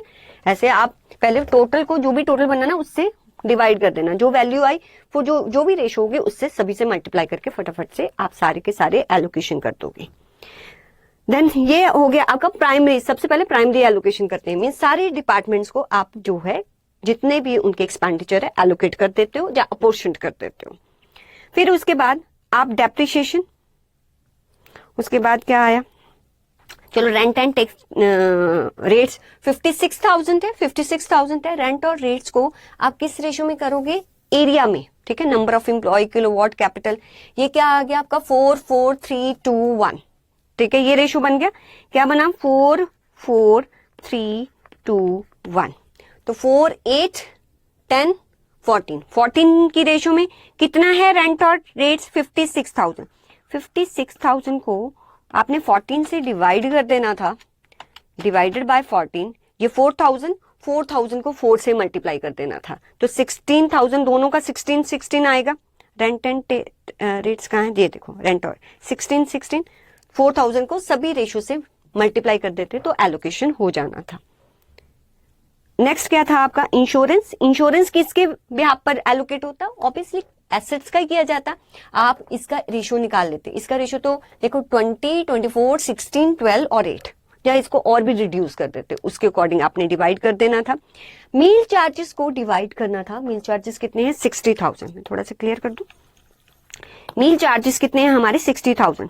इनको नंबर ऑफ एम्प्लॉय के बेसिस पर ही मोस्ट एप्रोप्रिएट बेस है, इसके अकॉर्डिंग हमने सभी डिपार्टमेंट्स में जो है वो एलोकेट कर देना था। फिर आ जाता 6% ऑफ एसेट ऑफ वैल्यू। ये देखो, ये तो डायरेक्टली आप 20 लाख है ना, पहले एक्स डिपार्टमेंट का 20 लाख है, 20 लाख का 6% कर देते और 1 मंथ का निकालना था, 1 मंथ का निकालते, ओके। तो 20 लाख 6%, 20 लाख का आप 6% करते और आप 1 मंथ का डिवाइडर, तो आपका 10,000 जो है अक्टूबर का डेप्रिसिएशन आ जाता। ये देखो, ऐसे ही नेक्स्ट डिपार्टमेंट 24 लाख का आपको 6% और डिवाइडेड बाय 12, 16 लाख का 6% डिवाइडेड बाय 12, तो सभी ये सारे के सारे एलोकेट हो जाते। जब ये सारे एक्सपेंसेस आप एलोकेट कर देते, ये सारे एक्सपेंसेस एलोकेट कर देते, तो हमें पता है कि सर्विस डिपार्टमेंट तो अपने एक्सपेंसेस का बर्डन बेयर नहीं कर सकते। कौन बर्डन बेयर करेगा, आपका प्रोडक्शन डिपार्टमेंट। इट मींस कि इन एक्सपेंसेस को दोबारा से डिस्ट्रीब्यूट किया जाएगा आपके प्रोडक्शन डिपार्टमेंट में, तो सेकेंडरी डिस्ट्रीब्यूशन करना पड़ेगा। तो सेकेंडरी डिस्ट्रीब्यूशन के लिए उसने हमें कुछ ना कुछ गिवन होना चाहिए डेटा। वो कहता है कि service rendered by maintenance department to production department, जो है जो मेंटेनेंस डिपार्टमेंट का प्रोडक्शन डिपार्टमेंट में आपका एलोकेशन कैसे होता है 50%, 30%, 20%, मीन्स 5, 3, 2 की रेशो। तो ये कितना हो गया 10 हो गया, ठीक है। टोटल कितना बन गया ये 10। तो मींस हमारा सर्विस डिपार्टमेंट जो 90,000 है, जितना भी खर्चा है उसको 10 से डिवाइड कर दो तो कितना आ गया 9,000। 9,000 मल्टीप्लाई बाय 9,000, ठीक है, देखो multiply by 5, 9,000 divide by 10 into 5, 5, 3, 2 की रेशो थी ना, 10 से डिवाइड करते तो ये 45,000, 27,000, 18,000, ठीक है। ऐसे ही आपको बताया हुआ है कि जो आपका स्टोर डिपार्टमेंट है वो प्रोडक्शन डिपार्टमेंट में 4, 4, 2 ये वाली रेशो में डिवाइड होता। ये भी 10 से डिवाइड हो जाता और मल्टीप्लाई बाय 4 कर देते। ये बहुत ही ज्यादा इजी क्वेश्चन था, इसमें कोई भी ट्रिकी नहीं था, कुछ भी ऐसा ट्रिकी नहीं था, सिर्फ मैंने आपको बताया डेप्रिसिएशन को ध्यान में रखना था। चलिए नेक्स्ट करते हैं बी पार्ट। बी पार्ट का क्वेश्चन है, ये आपको दिया हुआ है, आपको कॉस्टिंग P&L अकाउंट बनाना है और रिकंसाइल करना है, ठीक है। तो ये आपका बुक कीपिंग से है क्वेश्चन, तो एक बार रीड कर लेते हैं। A summary of profit and loss account of ABC Limited for the year ended on 31st March 2025 is as follow. P&L account दिया हुआ है as per फाइनेंशियल अकाउंट्स. ये आपके सारे के सारे एक्सपेंसेस हैं. ये इधर क्लोजिंग स्टॉक और वर्क इन प्रोग्रेस सेल्स वगैरह सब कुछ दिया हुआ है, और अदर जो फाइनेंशियल नेचर के इनकम या एक्सपेंस होते हैं वो भी गिवन है. तो एज पर फाइनेंशियल अकाउंट्स हमारा जो नेट प्रॉफिट दिया हुआ है 65,120. फिर दिया हुआ है the company manufacture a standard unit. The cost accounting record of the company shows the following information. Cost accounting records के अकॉर्डिंग जो इन्फॉर्मेशन है वो क्या है कि फैक्ट्री ओवरहेड जो चार्ज किए जाते हैं वो 20% ऑफ प्राइम कॉस्ट के किया जाता है. ओके. एडमिन ओवरहेड जो है वो रिकवर होते हैं 3 पर फिनिश्ड यूनिट. जो हमने फिनिश्ड किए हैं उसके अकॉर्डिंग, मीन्स जितने प्रोड्यूस किए होंगे, ठीक है, फिनिश्ड किए होंगे उसके अकॉर्डिंग जो है, ठीक है, आपके पास जितने फिनिश प्रोडक्ट है उन पर आपने चार्ज करना है. सेलिंग एंड डिस्ट्रीब्यूशन जो चार्ज किया जाता है वो 4 पर यूनिट सोल्ड पे किया जाता है. और वर्क इन प्रोग्रेस जो वैल्यू किया जाता है वो वर्क प्राइम कॉस्ट पर ही वैल्यूड किया जाएगा. ये ध्यान रखना है कि work in progress in valued prime cost, जो वर्क इन प्रोग्रेस है वो प्राइम कॉस्ट पर ही वैल्यूड होगा. राइट. कॉस्टिंग P&L अकाउंट बनाना है और आपने एक स्टेटमेंट बनाना है जो रिकंसाइल करेगा कॉस्ट अकाउंट और फाइनेंशियल अकाउंट्स के प्रॉफिट को. पहले तो हम कॉस्ट अकाउंटिंग के अकॉर्डिंग प्रॉफिट निकालेंगे, तो उसके अकॉर्डिंग आप पूरा जैसे कॉस्ट शीट बनाते हो वैसे ही बना लेंगे. सबसे पहले आप मटेरियल लिखोगे कि आपका मटेरियल कितना है. यहाँ पर मटेरियल कितना है 5,48,000, और जितने मटेरियल पर जो वर्क इन प्रोग्रेस है जिस पे अभी तक काम नहीं हुआ उसको माइनस कर देना, क्योंकि वर्क इन प्रोग्रेस कहता है कहाँ पर किया जाएगा, उसका पूरा एडजस्टमेंट उसने नीचे लिखा है प्राइम कॉस्ट पर ही किया जाएगा, तो ये माइनस कर देंगे. ऐसे ही लेबर लिखेंगे. लेबर कितना दिया हुआ है 3,02,000 माइनस जितना काम नहीं हो पाया उस कॉस्ट को यहाँ पर डिडक्ट कर देंगे. उसके बाद कोई और डायरेक्ट एक्सपेंसेस नहीं है. This is my prime cost, ये प्राइम कॉस्ट आ जाएगा. फिर उसके बाद उसने कहा है कि जो फैक्ट्री कॉस्ट है वो 20% ऑफ प्राइम कॉस्ट है, तो 20% ऑफ प्राइम कॉस्ट जो है वो फैक्ट्री कॉस्ट होगी. ठीक है, क्या है no not factory cost, factory overheads. तो फैक्ट्री ओवरहेड्स हमारे कितने होंगे, फैक्ट्री ओवरहेड्स कितने होंगे जो भी हमारा प्राइम कॉस्ट आएगा उसका. तो देख लेते हैं प्राइम कॉस्ट कितना आता है.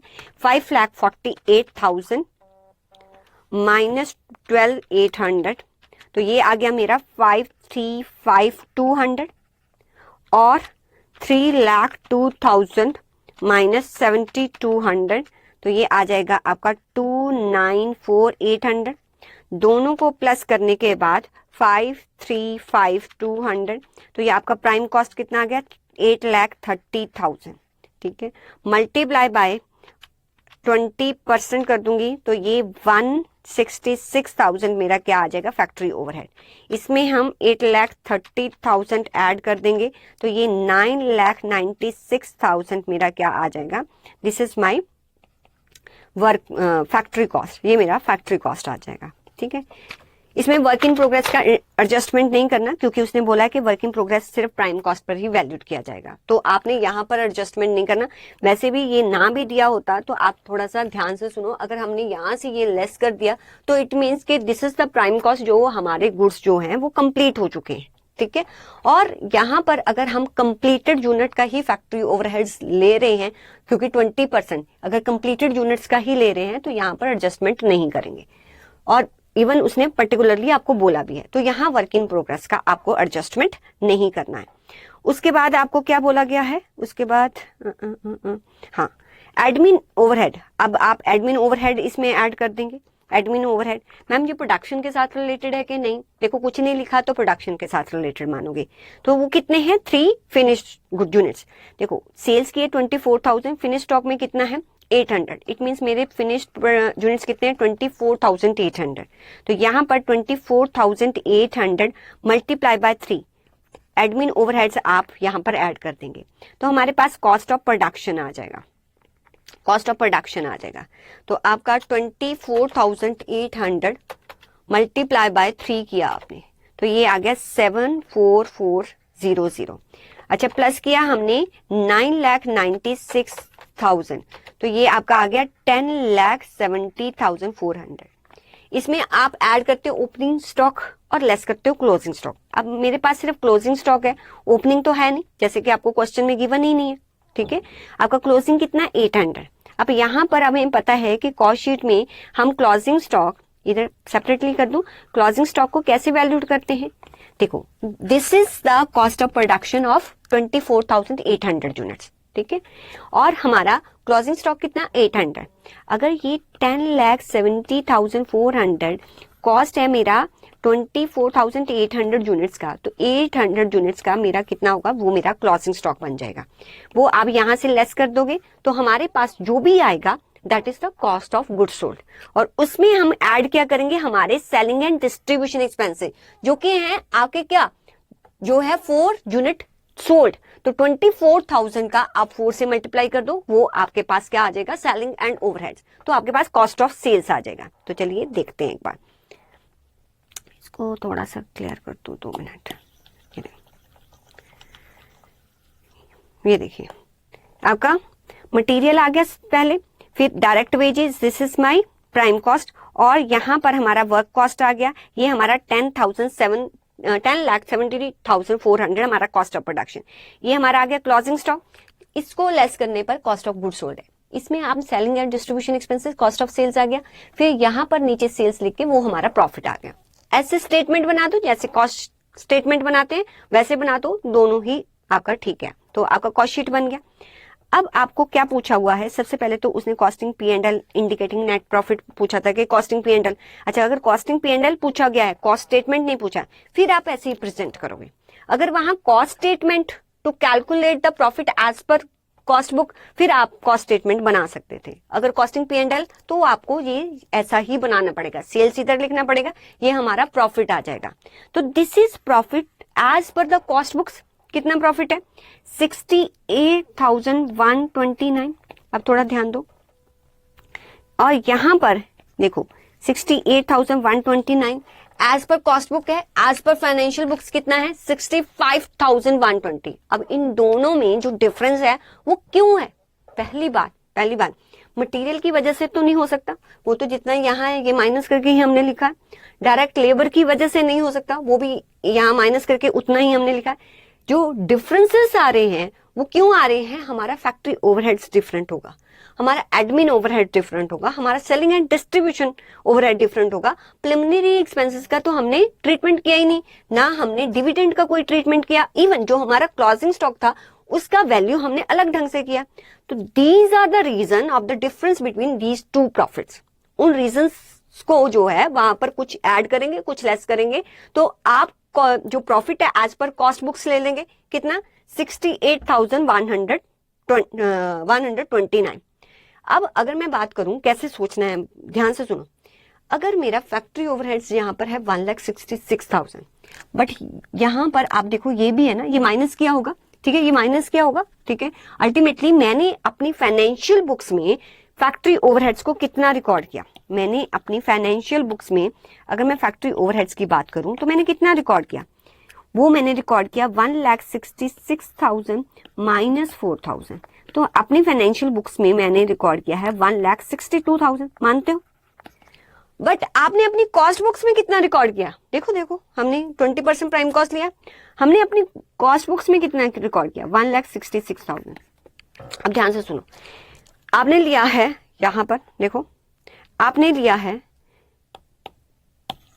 Profit as per cost book, profit as per cost books लिया, मुझे पहुंचना कितना है profit as per financial books.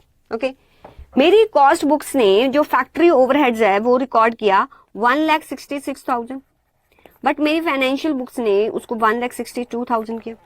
अब कॉस्ट के पॉइंट ऑफ व्यू से सुना, मैंने अपना एक्सपेंस ज्यादा रिकॉर्ड किया। अगर मैंने अपना एक्सपेंस ज्यादा कॉस्ट बुक्स ने, क्योंकि मैंने एज पर कॉस्ट बुक्स लिया, कैसे सोचना है, कॉस्ट बुक्स लिया, मैंने अपना एक्सपेंस ज्यादा रिकॉर्ड किया, तो मेरा प्रॉफिट कम है, फाइनेंशियल का प्रॉफिट ज्यादा होगा। मुझे इस प्रॉफिट पे पहुंचना है, फाइनेंशियल पर।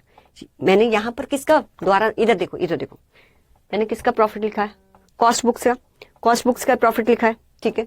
कॉस्ट बुक्स का प्रॉफिट लिखा है, तो जो भी एक्सपेंस है, इधर देखो मैंने एक्सपेंस ज्यादा रिकॉर्ड किया, तो मैंने प्रॉफिट जो है कम रिकॉर्ड किया होगा, लेकिन फाइनेंशियल का ज्यादा होगा। अब मुझे इस पर जाना है, तो उतना एक्सपेंस ऐड कर दो। तो कितने का डिफरेंस है इन दोनों में, देखो इन दोनों में डिफरेंस कितने का है, 4,000 का, तो 4,000 ऐड कर देना। क्या उसने 4,000 यहाँ पर ऐड किया, देखो 4,000, ओवर ऑब्जॉर्प्शन, मैंने ज्यादा ऑब्जॉर्ब करवा दिया। अगर कम लिखा होता तो अंडर ऑब्जॉर्प्शन होता, तो ओवर ऑब्जॉर्प्शन हमने ऐड कर दिया। क्लियर? नेक्स्ट अगर आप देखो, अब नेक्स्ट एक्सपेंस पर आए, ठीक है। अगर हम नेक्स्ट एक्सपेंस की बात करें, इधर एडमिन ओवरहेड्स, तो एडमिन ओवरहेड्स हमने अलग रिकॉर्ड किए होंगे। यहां पर एडमिन ओवरहेड्स कितने हैं? 76,480 76,480 जो है फाइनेंशियल्स वालों ने, हमने कितने किए? 74,000। अब कॉस्ट के अकॉर्डिंग प्रॉफिट लिया ना। अगर मैंने यहां पर एक्सपेंसेस कम रिकॉर्ड किए हैं तो मेरा प्रॉफिट ज्यादा। अरे एक्सपेंस कम रिकॉर्ड करोगे तो प्रॉफिट ज्यादा है, तो फाइनेंशियल का प्रॉफिट कम है, मुझे फाइनेंशियल पर आना है, यहां पर आना है। तो जितने का डिफरेंस है इन दोनों में जो भी डिफरेंस है वो आप क्या कर दोगे, आपका प्रॉफिट यहां पर लाने के लिए मुझे नीचे आना पड़ेगा, मतलब उतने से माइनस कर दो। तो अंडर अब्जॉर्प्शन क्या करोगे? माइनस करोगे। तो under absorption of admin expenses, ये देखो यहां पर क्या कर दिया हमने, यहां पर लेस कर दिया। नेक्स्ट एक्सपेंसेस लिखो। आगे है हमारा सेलिंग एंड डिस्ट्रीब्यूशन, वो भी अलग होगा, देख लेते हैं। सेलिंग एंड डिस्ट्रीब्यूशन हमारा कितना है? सेलिंग एंड डिस्ट्रीब्यूशन एक्सपेंसेस 96,000, और इनका कितना है सेलिंग एंड डिस्ट्रीब्यूशन? 90। अच्छा, दोनों का सेम है, वाह। तो इसका तो कुछ ट्रीटमेंट नहीं करना, छोड़ो। नहीं, यहाँ 96 है, सॉरी, उनका है 90,000, लिखा ही नहीं मुझे 90,000। इट मीन्स हमारा कितना है? हमने ज्यादा रिकॉर्ड किया, हमने ज्यादा रिकॉर्ड किया तो हमारा प्रॉफिट कम है। उन्होंने कम रिकॉर्ड किया, उनका प्रॉफिट ज्यादा है। मुझे यहां पर जाना है तो उतने से क्या कर दूं? ऐड। ऊपर को जाना तो प्लस होगा ना, उतने से ऐड। तो दोनों का डिफरेंस जो है 6,000 आपने ऐड कर देना है, तो यहाँ पर हमने ऐड कर दिया। Is it fine? नेक्स्ट एक और कर लेते हैं। अच्छा ये बताओ, ये आप खुद बताओगे, इन्होंने ये एक्सपेंस रिकॉर्ड कर रखा, हमने नहीं कर रखा। अगर हमने नहीं रिकॉर्ड कर रखा तो हमारा प्रॉफिट ज्यादा होगा, इनका कम होगा, तो उतने से हम लेस कर देंगे, मतलब प्राइमरी एक्सपेंसेस लेस होंगे। इन्होंने जो है जो इनकम रिकॉर्ड कर रखी है, हमने नहीं कर रखी। अगर इन्होंने इनकम रिकॉर्ड कर रखी होगी तो इनका प्रॉफिट ज्यादा होगा, हमारा कम होगा। तो यहाँ पर क्या होगा? यहाँ पर जाना है तो हमें प्लस करना, तो इसको प्लस करेंगे, इसको माइनस करेंगे। तो देखिए क्या किया हुआ है, प्रिलिमिनरी एक्सपेंसेस 12,000 माइनस, और जो डिविडेंड है उसको प्लस किया है। और क्या है आपका? क्लोजिंग स्टॉक में डिफरेंस होगा। क्लोजिंग स्टॉक जो इनका है, इनका क्लोजिंग स्टॉक है वो इन्होंने 32,000। देखो क्लोजिंग स्टॉक की वैल्यू जितनी ज्यादा होगी, जब हम P&L बनाते हैं इधर वैल्यू जितनी ज्यादा होगी उतना ज्यादा प्रॉफिट होता है। तो हम देखते हैं कि इन्होंने 32,000 रिकॉर्ड किया है, और हमने जो रिकॉर्ड किया है कितने का किया है भाई कितने का? हाँ, उन्होंने 32,000 रिकॉर्ड किया है, हमने 34,000। इट मीन हमारा प्रॉफिट ज्यादा है। जितना क्लोजिंग स्टॉक की वैल्यू ज्यादा होगी उतना प्रॉफिट ज्यादा होगा, हमारा प्रॉफिट ज्यादा है, उनका कम है, तो उतने से क्या कर दो? लेस कर दो। तो यहाँ पर क्लोजिंग स्टॉक भी जो होगा उन्होंने क्या किया होगा? लेस किया होगा। देखो over valuation of finish stock, यहाँ पर लेस। जब ये सारा लेस और ऐड हो जाएगा तो ऑब्वियसली आप net profit as per financial accounts पहुंच जाओगे। तो ये भी अच्छा क्वेश्चन था, हो सकता था। चलिए नेक्स्ट, ठीक है, कॉस्टिंग P&L बना लिया, उसके बाद रिकंसाइल आपने करना था। आपका नेक्स्ट क्वेश्चन आ गया। तो ये क्वेश्चन हमारा बैच कॉस्टिंग का है, एक बार रीड कर लेते हैं इसको हम। Component diamond is made entirely in machine shop XYZ to material cost जो है वो 10 पर कॉम्पोनेंट है, मटेरियल कॉस्ट दिया हुआ है। Each component takes 6 minutes to produce. The machine operator is paid 12 per our. देखो 6 मिनट लगते हैं और एक मशीन ऑपरेटर को हम जो है वो 12 पर आवर देते हैं, तो एक कंपोनेंट के लिए कितने देते होंगे? अगर आप जो है 12 पर आवर देते हो तो 12 डिवाइडेड बाय 60 कर दूं तो इट मींस 1 मिनट का कॉस्ट निकल गया। 12 पर आवर दे रहे हो ना, तो 12 पर आवर, तो 12 डिवाइडेड बाय 60 करो तो आपके पास निकल गया 1 मिनट का कॉस्ट। लेकिन एक कंपोनेंट को बनाने के लिए मिनट्स कितने लगते हैं? 6 मिनट्स। तो अगर 12 रुपीज 60 मिनट्स का कॉस्ट है तो 6 मिनट्स का कॉस्ट कितना होगा? मल्टीप्लाई बाय 6, तो 1.2 जो है वो 1 मिनट का कॉस्ट है। क्या है? नॉट 1 मिनट, 1 कंपोनेंट का कॉस्ट है बनाने का। तो आप 1 कंपोनेंट बनाने के लिए जो वेज रेट देते हो वो 1.2 देते हो। कैसे पता चला? एक कंपोनेंट बनाने के लिए कितने मिनट लगते हैं? 6 मिनट। तो आप जो है एक वर्कर को एक कंपोनेंट बनाने के लिए 6 मिनट की वेज रेट देते होगे। तो आपको डायरेक्टली नहीं बताया हुआ कि कितना वेज रेट है, आपको ये बताया कि 1 आवर का 12 रुपीज है। अगर 12 रुपीज 1 आवर मीन 60 मिनट्स का, तो 6 मिनट का कितने देते होगे, तो 1 कॉम्पोनेंट का आपको क्या मिल जाएगा कि एक एक कॉम्पोनेंट के पीछे आप कितना वेजेस पे कर रहे हो, राइट। और मशीन आवर रेट जो है वो 72 पर आवर है। अगर 72 पर आवर है, फिर आप देखिए कि 72 तो आपका जो है वो एक आवर्स का है, तो 60 मिनट्स का कितना होगा, और 6 मिनट, क्योंकि एक कंपोनेंट बनाने के लिए 6 मिनट लगते हैं, तो अगर 6 मिनट एक कंपोनेंट बनाने के लिए लगते हैं तो आप 6 मिनट का वेज निकाल दो, वो 1 कंपोनेंट का मशीन एक्सपेंसेस निकल जाएगा। तो 72 डिवाइडेड बाय अगर 60 से करें और मल्टीप्लाई बाय 6 करें तो 7.2 रुपीज देते हो आप एक कंपोनेंट के पीछे मशीन के एक्सपेंसेस। तो ये हो गया वेज और ये हो गया मशीन एक्सपेंसेस।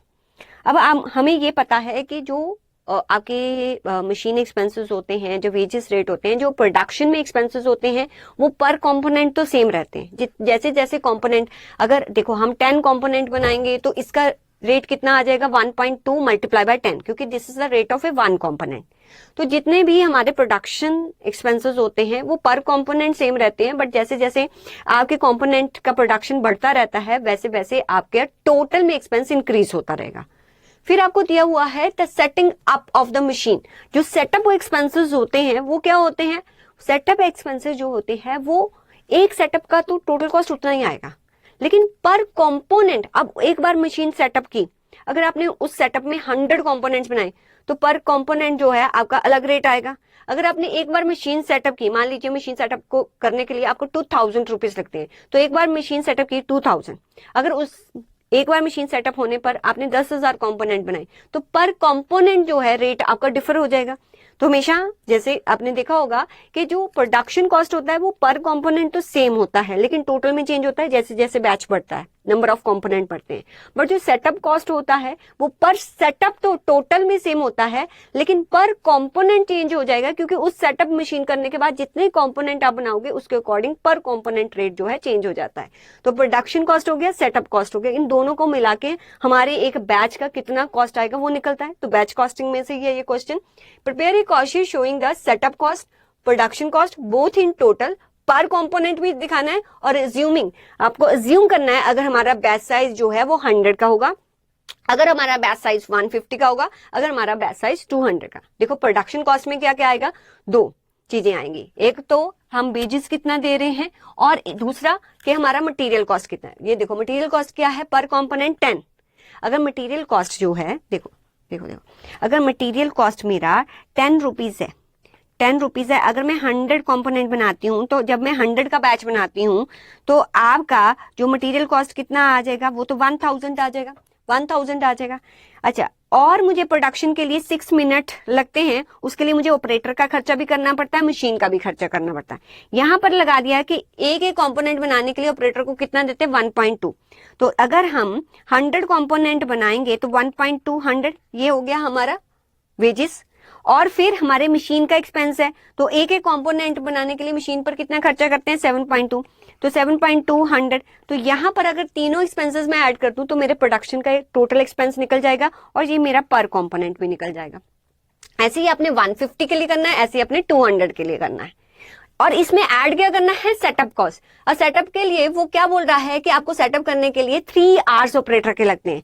अगर 3 आवर्स ऑपरेटर के लगते हैं तो आप एक जो है कह लो कि आर के लिए ऑपरेटर को कितना पैसा देते हो, 12 रुपीज।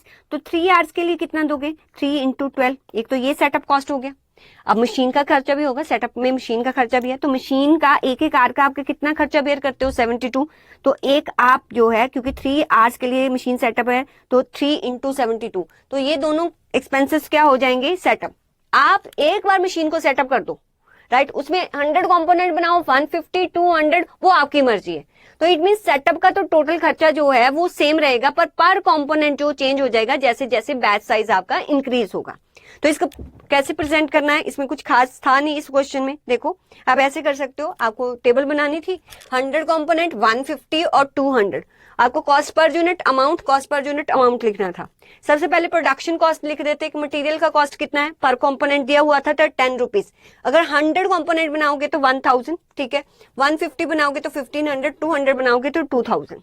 ऐसे ही आपको वेज रेट जो है वो ये बताया हुआ था कि पर आवर के लिए आप कितना देते हो, 12 रुपीज, लेकिन एक कंपोनेंट में तो 6 मिनट्स ही लगते हैं, तो आप एक एक कंपोनेंट के लिए जो वेज रेट ऑपरेटर को कितना देते हो, 1.2। अगर 100 बनाओगे तो टोटल वेज कितना होगा, 150 बनाओगे। देखो ये पर यूनिट तो सेम रहेंगे प्रोडक्शन में, लेकिन आपका टोटल में चेंज हो जाते, तो आपका टोटल प्रोडक्शन कॉस्ट निकल जाता 100 का भी, 150 का भी, 200 का भी। ऐसे ही नीचे आप लिख देते setup cost.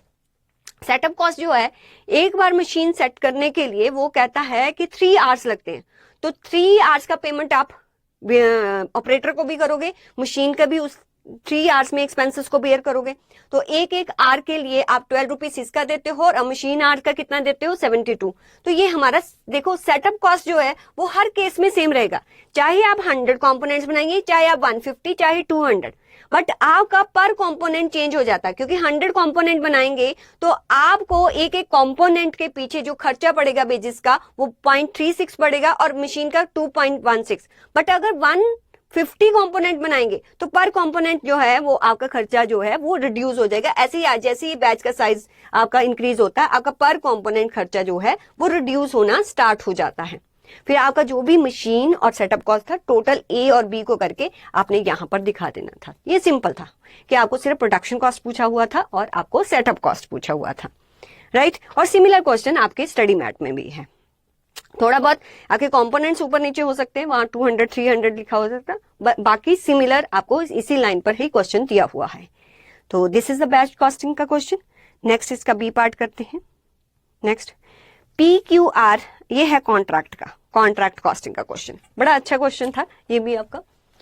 PQR Limited undertook a contract on 1st April 2023 for the construction of a building at a contract। आपको कॉन्ट्रैक्ट प्राइस दी हुई है 45 lakh. During first year 23-24, the following amounts was spent against which is sum of। अच्छा, जो भी ये कहता amount आपने spend किया है उसके अगेंस्ट आपको इतना पैसा मिला है, इतना पैसा मिला है, which representing 90% of work certified. It means मुझे वर्क सर्टिफाइड तो डायरेक्टली नहीं दिया, मुझे कैश रिसीव तो दिया है। अगर 16,87,500 इज रिप्रेजेंटिंग टू 90%, ये 90% प्रेजेंट कर रहा है, तो 100 कितना होगा, जो भी अमाउंट आएगा वो मेरा वर्क सर्टिफाइड का अमाउंट आ जाएगा। 16,87,500 डिवाइडेड बाय 90%, तो 18,75,000 आपका वर्क सर्टिफाइड। ठीक है, वर्क सर्टिफाइड के बारे में पता चल गया। मटेरियल यूज्ड इतना हो गया। जब आप कॉन्ट्रैक्ट अकाउंट बनाएंगे तो मटेरियल लिख देना, वेजेस पेड लिख देना, ओवरहेड एक्सपेंसेस, सारे एक्सपेंसेस रिकॉर्ड करते हैं, right. During the second year, okay, 24-25 कहता है, ये तो जो फर्स्ट ईयर की बात किया है कि कंस्ट्रक्शन किया उसने 45 लाख का, और ड्यूरिंग द फर्स्ट ईयर है 23-24 इतना अमाउंट स्पेंड किया था और 90% जो है उसमें वर्क सर्टिफाइड था, तो इतना काम हो चुका था, ओके। और मटेरियल इतना यूज हुआ था, वेजेस इतने, एक्सपेंसेस इतने। लेकिन ड्यूरिंग फिर सेकेंड ईयर के बारे में बताता है 24-25 contractor spend the following amount. तो सेकेंड फिर जो है सेकेंड ईयर में इतना मटेरियल, इतना वेजेस, इतना overhead expenses. In the second year contract was, अच्छा सेकेंड ईयर में कंप्लीट हो गया। इट मीन्स कि इस क्वेश्चन को देख के लगता है कि फर्स्ट ईयर का भी कॉन्ट्रैक्ट अकाउंट बनाना पड़ेगा, सेकेंड ईयर का भी कॉन्ट्रैक्ट अकाउंट बनाना पड़ेगा। और जो सम है वो हमें कितना मिला, 26,25,000 वॉज रिसीव्ड बाय। जब कंप्लीट ही हो गया तो आप कहोगे मैम इसमें वर्क सर्टिफाइड अनसर्टिफाइड तो दिया ही नहीं हुआ।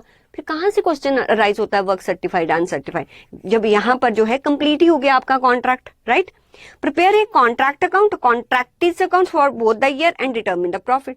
अच्छा, पहले आपको जो कॉन्ट्रैक्ट अकाउंट बनाना था 1 अप्रैल 2023 से स्टार्ट अगर आपका हुआ था तो मीन्स 23-24 का कॉन्ट्रैक्ट अकाउंट बनाना था। तो आपको कोई वर्क अनसर्टिफाइड की इन्फॉर्मेशन तो दी नहीं रखी। देखो वर्क अनसर्टिफाइड तो तब होता अगर जहां तो यहाँ पर लिखा होता कि इतना वर्क सर्टिफाइड है, जहां वो ये लिखता कि जो कॉन्ट्रैक्टर है वो बोल रहा है कि इतना काम जो है किया है, लेकिन कॉन्ट्रैक्टर बोलता है कि मैंने तो पूरे काम का 80% किया है, तो उस केस में वर्क अनसर्टिफाइड। यहाँ दोनों में कोई इन्फॉर्मेशन नहीं है। क्या जहाँ तो वो गिवन दे करता कि ये है मेरा वर्क अनसर्टिफाइड, जब वो ये लिखता कि कॉन्ट्रैक्टर कह रहा है कि 70% काम हो गया है लेकिन कॉन्ट्रैक्टी कह रहा है 80%, इट मीन्स जो ये 10% का डिफरेंस है ना, ये वर्क अनसर्टिफाइड है। यहाँ कोई इन्फॉर्मेशन है ही नहीं, तो दिमाग लगाना ही नहीं था, ये सीधा सीधा क्वेश्चन था। अब पहले 23, 24 के ये सारे एक्सपेंसेस लिख लेते, फिर आपको जो भी वर्क सर्टिफाइड दिया हुआ था आपने वो लिख लेना था, उसके अकॉर्डिंग आपको क्या पता चल जाता, नोशनल प्रॉफिट। अब नोशनल प्रॉफिट ये आपके काम का कितना परसेंट है, 18,75,000, 18,75,000 टोटल कॉन्ट्रैक्ट कितने का है, 45 लाख का, 45 लाख से आप डिवाइड कर देते तो आपको पता चल जाता है आपका, देखो देखो देखो 18,75,000 हमें 1/3 या 2/3 डिपेंड करता है ना कि 25% से 50 तक हो गया तो 1/3 ट्रांसफर करेंगे नोशनल प्रॉफिट का, 50 से ऊपर हो गया तो 2/3। अगर हम यहाँ पर करें 45 लाख का टोटल कॉन्ट्रैक्ट था तो अराउंड 41% काम कंप्लीट हो गया, ठीक है, इट मीन्स 1/3 करना था नोशनल प्रॉफिट का। तो यहाँ पर जब हम कॉन्ट्रैक्ट अकाउंट बनाते तो आपको सिर्फ ये 3 फिगर्स दे रखी थी, वो हम निकाल लेते, यहाँ पर नोशनल प्रॉफिट का 1/3। और जैसी दुनिया हमारे साथ करती है बेब, हम भी करते, दुनिया ने हमें 90% कैश दिया तो यहाँ पर 90% हम कर देते, राइट। ये आपका P&L और बाकी आप work in progress reserve create कर देते, ये फर्स्ट ईयर का हो जाता। जब आप सेकंड ईयर को बनाते, सेकंड ईयर का, और साथ में उसने, अच्छा एक बात का ध्यान रखना, साथ में उसने बोला कॉन्ट्रैक्टी अकाउंट। कॉन्ट्रैक्टी अकाउंट में थोड़ा सा यहाँ पर एक ब्लैंक डॉक्यूमेंट लेती हूँ। देखो कॉन्ट्रैक्टी अकाउंट है, आप कॉन्ट्रैक्टी को तब तक अपना डेटर नहीं बनाते जब तक क्या नहीं होता, जब तक कॉन्ट्रैक्ट कंप्लीट नहीं होता। तो अगर फर्स्ट ईयर में जो भी पैसा आया तो आप एंट्री पास क्या करते, बाय बैंक टू कॉन्ट्रैक्टी, ठीक है। तो यहाँ पर हमारा कॉन्ट्रैक्टी अकाउंट बनता, ठीक है, कॉन्ट्रैक्टी अकाउंट बनता, हमें यहाँ पर पैसा रिसीव होता, कितना पैसा है 16 लाख समथिंग, 16,87,000, 16,87,500, यही हमारा टू बैलेंस कैरी डाउन। और नेक्स्ट ईयर में हमारा बाय बैलेंस ब्रॉट डाउन हो जाता कि इतना पैसा हमें रिसीव हो चुका है। और जिस साल में आपका कॉन्ट्रैक्ट कंप्लीट होता उस साल आप कॉन्ट्रैक्ट को अपना डेटर बना लेते। तो एंट्री क्या पास होती, जब आप डेटर उसको बनाते, कॉन्ट्रैक्टी अकाउंट टू कॉन्ट्रैक्ट, ठीक है, कॉन्ट्रैक्टी अकाउंट टू कॉन्ट्रैक्ट, तो यहां पर टू कॉन्ट्रैक्ट उतने से लिख देते। नेक्स्ट ईयर, ये तो पहले साल का होता ना आपका 23, 24 का, 24, 25 में जब ब्रॉड डाउन करते यहाँ पर 45 लाख, फिर जो जितना वो पैसा दे देता जो भी उसने सेकंड ईयर में दिया होता यहाँ लिख देते, जो बाय बैलेंस बचता वो बैलेंस ब्रॉड डाउन कर लेते। क्योंकि हो सकता है कॉन्ट्रैक्ट एंड पर भी उसने सारा पैसा ना दिया हो, वो बोले कि 2-3 दिन बाद दूं, तो आपने तो जब आपका पीरियड, अकाउंटिंग पीरियड एंड हो गया उस टाइम बुक्स तो बनानी है, तो ये कॉन्ट्रैक्टी अकाउंट होता है। देखो यहाँ मैं ज्यादा एक्सप्लेन नहीं कर रही क्योंकि देखो बूस्टर क्लासेस में, कॉन्सेप्ट बूस्टर क्लासेस में भी बहुत डिटेल में ये डिस्कस किया हुआ है कॉन्सेप्ट, ठीक है। यहाँ मैं सिर्फ बता रही हूँ कि आपको क्वेश्चन कैसा आया था। तो यही आपको कॉन्ट्रैक्टी अकाउंट बनाना था, कैरी डाउन ब्रॉट डाउन करते, फिर नेक्स्ट ईयर का आपको बनाना था, तो फिर आप सेकंड ईयर का ये सारा बनाते, कितना मटेरियल वगैरह। देखो वर्क इन प्रोग्रेस जो है, जितना काम हो चुका है, ठीक है, वो हमारे वर्क इन प्रोग्रेस है, वो यहाँ पर, और जितना रिजर्व्स बनाया होता वो यहाँ पर आप लिखते, क्योंकि जो रिजर्व्स बनाया था वो प्रॉफिट उस साल तो हमने दिया नहीं, बट अब जब नेक्स्ट ईयर है, जब हमारा कॉन्ट्रैक्ट कंप्लीट हो रहा है, तो जो भी रिजर्व बनाया उसका एडजस्टमेंट हम यहाँ पर करेंगे। या तो इस रिजर्व को इधर लिख दो या यहीं से एडजस्ट करके लिख दो, बाकी जितने एक्सपेंसेस वो सारे लिख दिए। ये हमें पता चल गया कि हमें कितना प्रॉफिट और लॉस हो रहा है, जो हमारा 24, 25 है। तो उस साल आपने देख लिया कि इतना प्रॉफिट। अब इसको नोशनल प्रॉफिट नहीं मानेंगे क्योंकि कॉन्ट्रैक्ट हमारा कंप्लीट हो गया है। तो कॉन्ट्रैक्टी अकाउंट इतना हमारा बैलेंस ब्रॉट डाउन हुआ, आज हमने उसको डेटर बना दिया, जितना और पैसा मिला बाकी आपका बैलेंस कैरी डाउन। तो इसमें जो है वर्क अनसर्टिफाइड का कोई भी ट्रीटमेंट नहीं था क्योंकि गिवन ही नहीं था। तो उसके लिए हमें पहचानना पड़ेगा कि क्या वो 70-80% बता रहा है कि कॉन्ट्रैक्टर कितना बोल रहा है और हमारा कॉन्ट्रैक्टर कितना बोल रहा है। तो उसके अकॉर्डिंग आर्किटेक्ट का सर्टिफिकेट है ना कि इतना कॉन्ट्रैक्ट कंप्लीट हो गया, पर कॉन्ट्रैक्टर कहता है नहीं इससे ज्यादा है, तो जो वो डिफरेंस होता है that is our work uncertified. तो ये कॉन्ट्रैक्ट अकाउंट का क्वेश्चन था। चलिए नेक्स्ट क्वेश्चन, नेक्स्ट है हमारा यहाँ पर ज्वाइंट कॉस्ट। ये joint cost means process costing में से क्वेश्चन लिया गया है। चलिए रीड करते हैं। Moon limited is the market leader in the manufacture and sales of a specialised product GPT. Okay, GPT कोई प्रोडक्ट बनाया जाता है in the manufacturing of main product, main product बनता है GPT. Moon limited processes the resulting waste into 2 by product. Okay, इनके साथ बनते हैं 2 बाय प्रोडक्ट जीपीटी के साथ X Y. From the records of the company, you receive the following information. Total cost up to the point of separation. Okay, जब manufacturing हो रही थी, जो रॉ मटेरियल डाला जाता है, ठीक है, उन रॉ मटेरियल का अप टू सेपरेशन मीन्स इस पॉइंट तक, ठीक है, जब प्रोसेस हो गया रॉ मटेरियल, 3 प्रोडक्ट निकलते हैं, एक जीपीटी, एक एक्स और वाई। मतलब अब जब तक वो सेपरेट नहीं होते, ठीक है, स्प्लिट अप ऑन स्टेज है जो, उस पर जो उसने बताया कि टोटल जो कॉस्ट है यहाँ पर इन तीनों पर टोटल कॉस्ट इनकर्ड हुआ 1,36,000। ये टोटल 1,36,000 इनकर्ड हुआ। और सेल्स रियलाइजेशन है, तीनों का जो सेल्स होता है वो इतना इतना होता है। कॉस्ट इनकर्ड आफ्टर सेपरेशन, इस पर इतना कॉस्ट है, इस पर इतना, इस पर कोई भी नहीं है।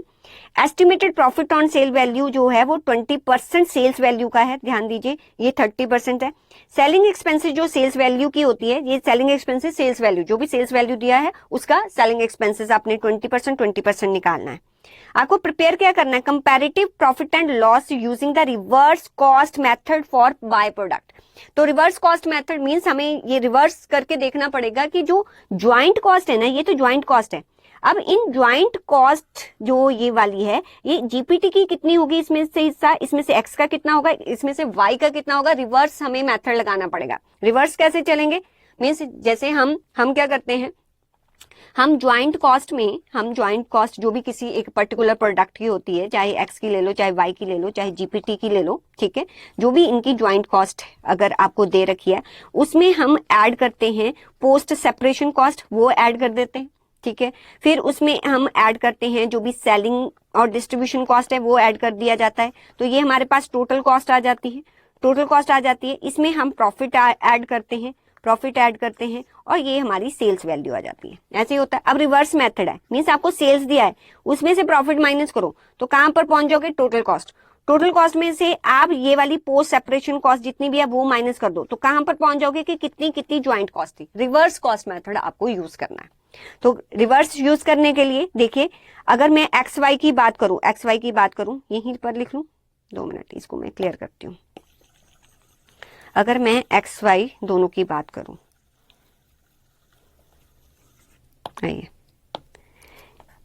एक्स और वाई की बात करूं, तो इनका सेल्स वैल्यू कितना है, इनका सेल्स वैल्यू कितना है, सेल्स वैल्यू है 32,000 और 48,000, 32,000 और 48,000। अच्छा, आपको प्रॉफिट भी दिया हुआ है, प्रॉफिट भी दिया हुआ है।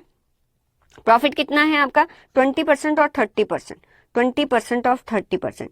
तो प्रॉफिट यहां से लेस कर दो, प्रॉफिट यहां से लेस कर दो, 20% 32,000 का 20%, तो ये हो गया 6,400, 6,400। और 48,000 का, वाई का कितना दिया हुआ है, 30%, 30%, तो ये हो गया हमारा 4,400। ये माइनस कर दूं ना, तो मेरे पास क्या आ जाएगा, मेरा टोटल कॉस्ट आ जाएगा, टोटल कॉस्ट आ जाएगा। ये माइनस कर देते हैं, ये माइनस किया, 33,600 और 32,000 में से माइनस किया 6,400, तो दिस इज 25,600। उसके बाद जो पोस्ट सेपरेशन कॉस्ट है ना, वो भी ऐड माइनस कर दो, वो भी माइनस कर दो। कितनी कितनी है पोस्ट सेपरेशन कॉस्ट, अगर यहां पर देखो तो यहां पर एक है आपका 9,600 और एक है आपका 14,400, ठीक है, एक है आपका 9,600, एक है आपका 14,400, राइट। और लेस क्या करना है, सेलिंग एक्सपेंसेस भी बाद में किए होंगे, वो कर दो, वो भी माइनस कर दो। सेलिंग एक्सपेंसेस के बारे में वो क्या बोल रहा है, 20% ऑफ योर सेल। तो 32,000 का 20%, 6,400, ये भी माइनस कर दो। और 48,000 का 20%, 48,000 का 20%, 9,600, ये भी माइनस कर देना। तो जो टोटल कॉस्ट है ये दोनों कॉस्ट माइनस कर दिया तो प्री सेपरेशन कॉस्ट आपको निकल जाएगी, आपका निकल जाएगा। तो 25,600 माइनस 9,600 माइनस 6,400, तो दिस इज 9,600। ये है आपका प्री सेपरेशन कॉस्ट, सेपरेट होने से पहले इस पर कितना कॉस्ट लगा होगा। ऐसे ही आपने 33,600 माइनस 14,400 माइनस 9,600, तो ये भी आपका 9,600 आ गया। अब मुझे ये बताओ टोटल ज्वाइंट कॉस्ट पता है ना, टोटल कॉस्ट, टोटल जो ज्वाइंट कॉस्ट है, टोटल ज्वाइंट कॉस्ट कितनी है? 1,36,000। अगर 1,36,000 से मैंने एक्स और वाई की जो है वो प्री सेपरेशन कॉस्ट माइनस कर दूं तो बाकी कॉस्ट किसकी बची? जीपीटी की। तो यहाँ पर इन दोनों की अगर माइनस कॉस्ट करते हैं तो बाकी हमारी कॉस्ट किसकी बची? जीपीटी की। तो जीपीटी की आपकी प्री सेपरेशन कॉस्ट पता चल गई। तो प्री सेपरेशन कॉस्ट आपने तीनों की पता चल गई, फिर उसमें सारे जो है वो आपने ऐड कर देने हैं पोस्ट सेपरेशन कॉस्ट और आपके पास प्रॉफिटेबिलिटी आ जाएगी। तो देखते हैं ये क्वेश्चन कैसे किया है। आइए, ये देखिए सेल्स वैल्यू ले ली, उसमें से प्रॉफिट माइनस कर दिया तो टोटल कॉस्ट आ गई। यहाँ पर हमें प्री सेपरेशन हमारी ज्वाइंट कॉस्ट ऑफ जीपीटी कितनी पता चल गई? ये है 1,16,800। तो ये है हमारी सेल, और यहाँ पर आप जो है कॉस्ट ऑफ सेल्स को माइनस करेंगे। प्री सेपरेशन कॉस्ट हमने निकाल ली है, उसके बाद जो पोस्ट सेपरेशन कॉस्ट जो भी आपको पता है, देखो इसका भी जीपीटी का भी क्या बोला हुआ है कि 20% ऑफ व्हाट सेलिंग एक्सपेंसेस होता है सेल्स का, तो वो आपने यहाँ पर माइनस कर देना है। ये आपकी टोटल कॉस्ट ऑफ सेल्स आ गई, बाकी आपकी प्रॉफिटेबिलिटी आ जाएगी। तो ये क्वेश्चन भी आपका ज्वाइंट कॉस्ट में से लिया हुआ था, सॉरी ऑपरेटिंग कॉस्ट में जो बाय प्रोडक्ट और ज्वाइंट प्रोडक्ट है उसमें से लिया हुआ था। चलिए आइए नेक्स्ट इसका बी पार्ट देखते हैं। ये आपको कहां से है? ये आपके स्टैंडर्ड कॉस्टिंग में से आपको लेबर वेरिएंसेस निकालने थी। तो एक बार रीड करते हैं, जैसे आपको बताया हुआ है क्लासेस में वैसे टेबल बना के इसका हमने जो है आंसर निकाल लेना था। क्वेश्चन में क्या दिया हुआ है आपके? QTR Limited, which following standard costing system furnishes the following information regarding the production budget for December 2024।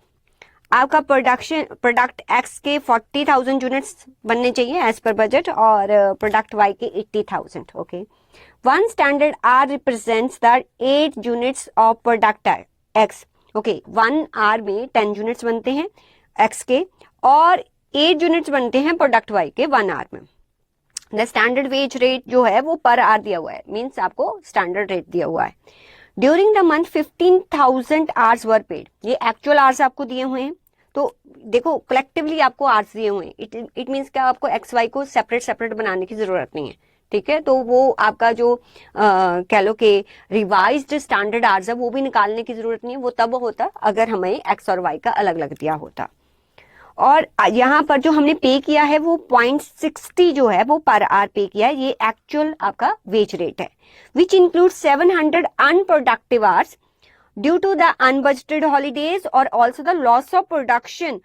कहता है इसके अलावा आपका लॉस ऑफ प्रोडक्शन हुआ 500 units of product X due to the machine breakdown की वजह से 500 यूनिट्स का लॉस हो गया। इट मीन्स के उन आवर्स में जो ये बना हुआ वो आवर्स भी हमारे अनप्रोडक्टिव हो गए। तो एक्चुअल जो आपके वर्कड आवर्स हैं वो कैसे निकलते हैं? जो टोटल आवर्स जितने भी आपने पे किया उसमें से अनप्रोडक्टिव आवर्स को माइनस कर देते हो। देखो एक्चुअल आवर्स में आपने कितने पे किया? 15,000 का, बट उसमें से 700 आवर्स तो ऐसे हैं जो अनप्रोडक्टिव है, लिखा हुआ है, और आपको 500 यूनिट्स आपके प्रोडक्ट एक्स के खराब हो गए, वो भी आपका अनप्रोडक्टिव हो गया। तो 500 यूनिट जो हैं उसमें कितने आवर्स लगे होंगे और किसके ये जो है डिफेक्टिव यूनिट्स है एक्स के। उसने बताया हुआ है कि एक्स का जो 10 यूनिट्स के लिए बनाने के लिए 1 आवर लगता है।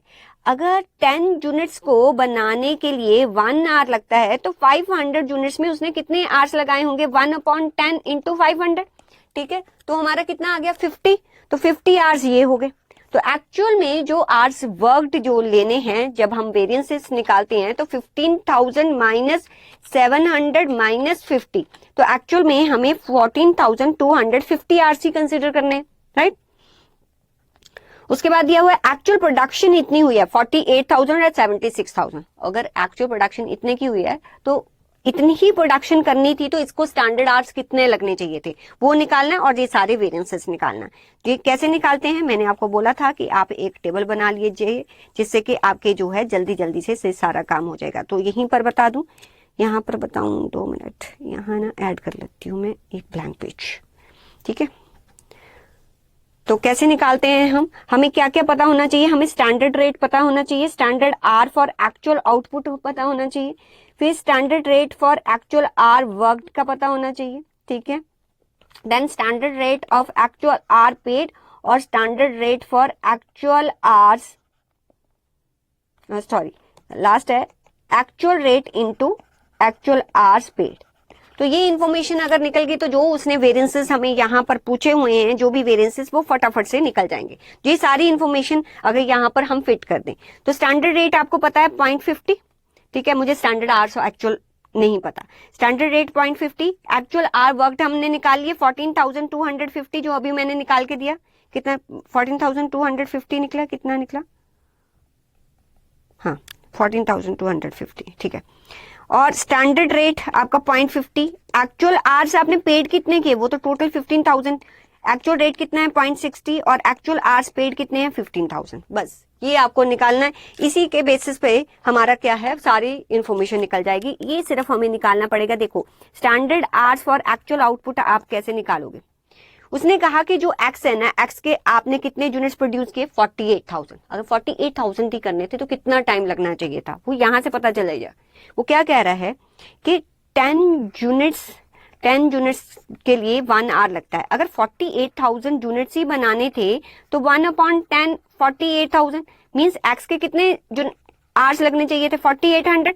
इसको कैसे प्रेजेंट करना वो तो क्लासेस में आपको पता है, ठीक है, मैं फटाफट कर रही हूँ। ऐसे ही वाई के 8 यूनिट्स के लिए 1 आवर लगता है, और वाई के कितने यूनिट्स बने 76,000। अगर 76,000 ही बनाने थे तो कितने लगने चाहिए थे 1/8 76,000। तो कितना हो गया 76,000 डिवाइडेड बाय 8, तो आपका 9,500। तो दोनों को प्लस कर दो तो आपके स्टैंडर्ड आवर्स कितने बन गए 14,300। तो स्टैंडर्ड आवर बन गए। बस इन सभी को मल्टीप्लाई कर दो, ठीक है। 14,300 मल्टीप्लाई बाय 0.50, ये आपका आ गया 7150। फिर 0.50 इंटू 14,250, ये आपका 7525, और 15,000 मल्टीप्लाई बाय 0.50, ये आपका आ गया 7500, और 0.60 इंटू 15,000 दिस इज 9,000। अब मुझे बताओ कौन कौन से वेरिएंसेस पूछे हुए हैं। डायरेक्ट लेबर रेट वेरिएंस, वो किसका माइनस होता है, इन दोनों का, ठीक है। आपने लिखना था डायरेक्ट लेबर रेट वेरिएंस, ठीक है। ये फॉर्मूला वहां पर लिख के आना जैसे बताया हुआ है। तो इसमें से ये माइनस किया 7500 में से 9,000 माइनस किया तो ये आता आपका एडवर्स 1500, आपका एडवर्स आ जाता, ठीक है। और फिर उसने क्या पूछा हुआ है direct labour idle variance. Direct labour idle variance, देखो आइडल वेरिएंस किसके इक्वल टू होता है कि कितना उसने वर्क किया, कितना आवर्स, क्योंकि यहाँ पर स्टैंडर्ड रेट फॉर्मूला क्या होता है, standard rate actual our worked minus actual our paid, यही होता है, ये फॉर्मूला होता है। इसमें से ये माइनस कर दो तो कितना आ गया 7125 माइनस 7500, तो अल्टीमेटली ये भी हमारा कितना आया होगा 375 एडवर्स। ओके उसके बाद क्या पूछा हुआ है direct labour efficiency variance. Efficiency variance किसके इक्वल टू होता है, स्टैंडर्ड रेट ब्रैकेट में स्टैंडर्ड आवर्स एक्चुअल आउटपुट और स्टैंडर्ड आवर वर्कड, इन दोनों का, मतलब इन दोनों का माइनस। अगर इन दोनों को माइनस करें तो 25 आपका क्या आता है पॉजिटिव, ये 25 फेवरेबल आता। फिर क्या पूछा हुआ है standard direct labour total variance. Total variance किसके इक्वल टू होता है, दिस माइनस दिस, ये वाला और ये वाला, 7150 माइनस 9,000। तो आप अगर ये माइनस करेंगे 7150 तो दिस इज 1850 टोटल वेरिएंस, और ये एडवर्स था। बस आपको पेपर में पता क्या होना चाहिए, ये चीज तो निकालनी थी, तो फटाफट से आपके सारे वेरिएंसेस निकल जाते जैसे कि आपको बताया हुआ है। तो दिस इज द आपका स्टैंडर्ड कॉस्टिंग का क्वेश्चन, ये भी आपका इजीली बन जाना था, इसमें भी कुछ ऐसा नहीं था। नेक्स्ट क्वेश्चन आपका मार्जिनल कॉस्टिंग का है। Man limited manufacture sales product X from the following data. इसको मैं डिलीट कर दूं बीच में से, छोड़ रहने देती हूँ। From the following data are available in this regard. आपको रॉ मटेरियल दिया हुआ है 20, कन्वर्जन कॉस्ट दिया है 15, डीलर मार्जिन दिया है 5, ओके। सेलिंग प्राइस दिया हुआ है 50, ओके। ये टोटल कितना बनता है 20, 15, 40 रुपीज। फिक्स्ड कॉस्ट दिया हुआ है, प्रेजेंट सेल्स दिया हुआ है, कैपेसिटी यूटिलाइजेशन 60% दिया हुआ है, ओके। नेक्स्ट है there is an acute competition in the market. Extra efforts are necessary to sell the product. Following suggestions have been made for the increase. अगर हमें सेल्स इंक्रीज करनी है ना, या तो वो कहता है कि अपनी सेलिंग प्राइस को रिड्यूस कर दो 4% से, या आप क्या करो to increase the dealer margin. Dealer का मार्जिन 20% से आप जो है एग्जिस्टिंग रेट से अप कर दो। If the company desires to maintain the present level of a profit in the next year, जो भी आपका प्रॉफिट है प्रेजेंट लेवल वो आपको मेंटेन करना है। Which of the following two suggestion would be recommended? अच्छा, पहले तो ये है कि प्रेजेंट लेवल प्रॉफिट आपका आएगा कैसे। आपको ये पता है आपका सेलिंग प्राइस कितना है, सेलिंग प्राइस कितना था, सेलिंग प्राइस 50, उसमें से ये सारे वेरिएबल है ना, तो डीलर्स मार्जिन 5 पर यूनिट है। जो चीज पर यूनिट है मतलब एवरी यूनिट के पीछे हम डीलर को कितना देते हैं 5 रुपीज, ठीक है। अगर आप देखें ना कि सेलिंग प्राइस के पीछे कितना देते होंगे, इट मीन्स 5 रुपीज 50 के पीछे दे रहे हैं, तो अल्टीमेटली उसको 10% दे रहे हैं। आप 10% सेलिंग प्राइस का उसको जो है वो एवरी प्रोडक्ट के पीछे उसको मार्जिन देते हो, ये प्रॉफिटेबिलिटी उसको शेयर करते हो। तो हमारा जो है 50 जो है वो सेलिंग प्राइस है, ये वेरिएबल कॉस्ट आ गया। तो कंट्रीब्यूशन हमारा कितना है, कंट्रीब्यूशन है हमारा 10 रुपीज पर यूनिट। अच्छा, हम यूनिट्स एग्जिस्टिंग लेवल पर कितना सेल करते हैं, हमारा एग्जिस्टिंग प्रेजेंट सेल्स है 1,50,000 की। तो अगर आपकी सेल्स 1,50,000 की है इंटू 10, तो टोटल कंट्रीब्यूशन आ जाएगा। यहाँ पर हमारा टोटल कंट्रीब्यूशन आ जाएगा, कितना आ जाएगा 15 लाख का। इसमें से लेस कर दो फिक्स्ड कॉस्ट। फिक्स्ड कॉस्ट हमारी कितनी दी हुई है, फिक्स्ड कॉस्ट कितनी दी है 8 लाख। 15 लाख में से आपने 8 लाख माइनस कर दिया, तो आपको 7 लाख प्रॉफिटेबिलिटी बचता है, आपको 7 लाख प्रॉफिटेबिलिटी बचती है। अब आपके पास दो ऑप्शन है, अगर आपको सेल्स इंक्रीज करनी है तो या तो आप क्या करिए कि आप अपनी सेलिंग प्राइस को रिड्यूस कर दीजिए, ठीक है। अब देखो यहां पर ना एक क्वेश्चन अराइज हो जाता है कि सेलिंग प्राइस अगर उसने बोला है कि 4%, कहां है 2 मिनट, ये यहां लिखा होगा, ये देखो सेलिंग प्राइस अगर 4% मैं रिड्यूस करती हूँ, 4% रिड्यूस करती हूँ, तो मेरी सेलिंग प्राइस कितनी है अभी 50 है ना, 50 रुपीज। इसमें से 4% आप माइनस कर दो, ठीक है। 50 का अगर हम 4% माइनस करते हैं तो 48 आ गया। अब ना क्वेश्चन अराइज होता है कि डीलर का मार्जिन जो हमने डीलर का मार्जिन लिया हुआ है, डीलर का मार्जिन लिया हुआ है अराउंड ये यहाँ पर इसमें जो इंक्लूड है 5 रुपीज, वो 5 ही लें कि अब जो है हम 48 का 10% करें। देखो ये आपके दोनों ही तरह आपका आंसर ठीक होता। आप ये मान लेते कि जो डीलर मार्जिन है वो 10% ऑफ सेलिंग प्राइस है, आप 48 किया तो डीलर मार्जिन हमारा 10% हो जाएगा। जहाँ आप ये अज्यूम करते कि डीलर मार्जिन जो है एवरी यूनिट के पीछे 5 रुपीज है, तो किसी भी अजम्पशन को लेके आप आंसर करते तो आपका आंसर ठीक होता, ठीक है। आप कुछ भी मान सकते थे कि अब न्यू सेलिंग प्राइस हमारी 48 है, ठीक है। वेरिएबल कॉस्ट हमारी कितनी हो जाएगी, वेरिएबल कॉस्ट कितनी है 20 प्लस 15, या 5 लेके कर लो, जहां दोनों ही केसेस में ठीक होता है 20 प्लस 15 और प्लस यहां पर 48 का 10%, या 5 ही लिख देते 4.8। तो अब हमारा कंट्रीब्यूशन कितना बन जाता 20 प्लस 15 प्लस 4.8, ठीक है, ये होता 39.8।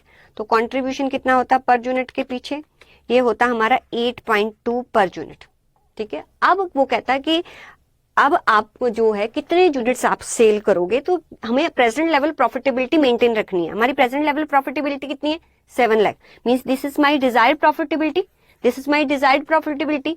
मुझे जो है कितनी सेल करनी पड़ेगी, कैसे निकलेगा सेल्स यूनिट्स कैसे निकलेंगे, कैसे निकलते हैं, fixed cost plus desired profit divided by contribution per unit. अब मुझे कितना सेल करना पड़ेगा, देखो फिक्स्ड कॉस्ट कितनी है आपकी 8 लाख, डिजायर्ड प्रॉफिट कितना है 7 लाख, कंट्रीब्यूशन अब पर यूनिट कितना 8.2, जबकि प्रीवियसली मेरा कंट्रीब्यूशन पर यूनिट कितना था 10। लेकिन अब जो है मुझे ज्यादा यूनिट सेल करने पड़ेंगे, तो अगर हम इन दोनों को प्लस करें ये बन गया हमारा 15 लाख। 15 लाख डिवाइडेड बाय 8.2, तो मुझे कितने यूनिट सेल करने पड़ेंगे 1,82,927, इतने यूनिट सेल करने पड़ेंगे। हाँ, यहां पर आप 5 लेके ही करते तो ऑब्वियसली आपके यूनिट्स अलग होते, एग्जामिनर को आपका आंसर एक्सेप्ट करना पड़ता। तो इट मीन्स अगर मैं सेलिंग प्राइस रिड्यूस करूंगी तो पहले यहां पर मैं 1,50,000 यूनिट सेल करती थी, अब मुझे करने पड़ेंगे 1,82,000। आपको कमेंट करना है कि कौन सा ऑप्शन ज्यादा बेटर है। देखो अगर मैं रिड्यूस करती हूँ तो अब मुझे इतने यूनिट सेल करने पड़ेंगे। अगर मैं डीलर्स का मार्जिन इंक्रीज कर देती हूँ तो डीलर जो है वो क्या होगा, मैं सेलिंग प्राइस रिड्यूस नहीं करती, मैं डीलर का मार्जिन इंक्रीज कर देती हूँ, जिससे कि वो मोटिवेट होगा और यूनिट सेल करने के लिए। बट मेरा कंट्रीब्यूशन पर यूनिट तो क्या हो जाएगा, रिड्यूस हो जाएगा। अगर डीलर का मार्जिन 20% से ओवर एग्जिस्टिंग रेट से आप जो है वो बढ़ा देते हो तो आपका जो है कितने यूनिट सेल होने चाहिए। देखो इसमें भी आपने क्या करना है, आपका सेलिंग प्राइस तो 50 रहेगा, इसमें सेलिंग प्राइस तो रिड्यूस नहीं करना। आपका जो दूसरे वेरिएबल कॉस्ट है वो तो इतने ही रहेंगे, पर डीलर मार्जिन आप 5 रुपीज ना ऐड करके कहता है आप 20% से इंक्रीज कर दो, मतलब कि जो 5 रुपीज है ना उसमें 20% और ऐड कर दो, तो वो 1 रुपया और ऐड कर दिया, अब डीलर मार्जिन कितना हो गया 6, तो ये आपका कितना हो जाएगा 41। अब आपका पर यूनिट कॉन्ट्रीब्यूशन कितना हो गया 9। अगर 9 कॉन्ट्रीब्यूशन है, हमें कितना जो है वो सेल करना है, कितना प्रॉफिट अचीव करना है 7 लाख, ये मेरा फिक्स्ड कॉस्ट है, तो कितने यूनिट सेल करने पड़ेंगे। अब आप यहां पर 15 लाख को डिवाइड बाय 9 करते, 15 लाख डिवाइडेड बाय 9 करते, तो अब आपके यूनिट कुछ 1666 समथिंग आते हैं, मतलब कम यूनिट्स आपको सेल करने पर भी उतना प्रॉफिटेबिलिटी मिल जाता। तो फिर आपको बताना था कि आपको ये वाला ऑफर एक्सेप्ट करना चाहिए या ये वाला ऑफर। तो एक बार देख लेते हैं इन्होंने आंसर कैसे किया है। ये देखो ये हाँ देखो यहाँ पर रिड्यूस किया तो 2 ये कर लिया, हमारा 8.20 आया, तो इतने यूनिट सेल करने पड़ते। ऑल्टरनेटिवली वो कहता है ऐसे आंसर दे सकते थे। ऑल्टरनेटिवली क्या होता, आप 5 रुपीज ही मानते, ठीक है, तब भी यूनिट्स कुछ इतने ही आते 1,87,000 समथिंग। जब आपने डीलर का मार्जिन जो है वो बढ़ा दिया तो आपके यूनिट्स इतने हैं, तो कहीं पर भी उनके साथ कंपैरिजन नहीं है। तो आप जो है, जो आपकी रेकमेंडेशन है, सेकंड सजेशन ही है, क्योंकि कंपनी सेम लेवल का प्रॉफिटेबिलिटी या कंट्रीब्यूशन अर्न कर सकती है लेस यूनिट्स को सेल करके। तो ये आपका मार्जिनल कॉस्टिंग का क्वेश्चन था। चलिए अब नेक्स्ट क्वेश्चन देखते हैं। Next question 7A। 7A में देखो जो बी पार्ट है वो तो आपको डायरेक्टली जो है वो कैश से पूछा हुआ है, कॉस्ट अकाउंटिंग स्टैंडर्ड 10। तो कॉस्ट अकाउंटिंग स्टैंडर्ड 10 यहाँ नहीं डिस्कस करूंगी, वो क्लासेस में बताया हुआ है कि आपने प्रिंसिपल्स और स्कोप, ऑब्जेक्टिव और वो कैसे लिखना है, वो एक सेट फॉर्मेट आपको गिवन है। तो ये बहुत ही इजी था, ये आप लिख सकते थे। इवन बताया भी हुआ है कि direct expenses cash 10 is related to direct expenses, और आपको ये भी नहीं सोचना था कि ये कैश किससे रिलेटेड है। This is the super easy वाला, ठीक है। सिर्फ यहाँ पर ये पढ़ते हैं कि किसके रिलेटेड आपको दिया हुआ है। ये आपका प्रोडक्शन बजट और एंड मटेरियल बजट के रिगार्डिंग आपका बजटरी कंट्रोल से क्वेश्चन था।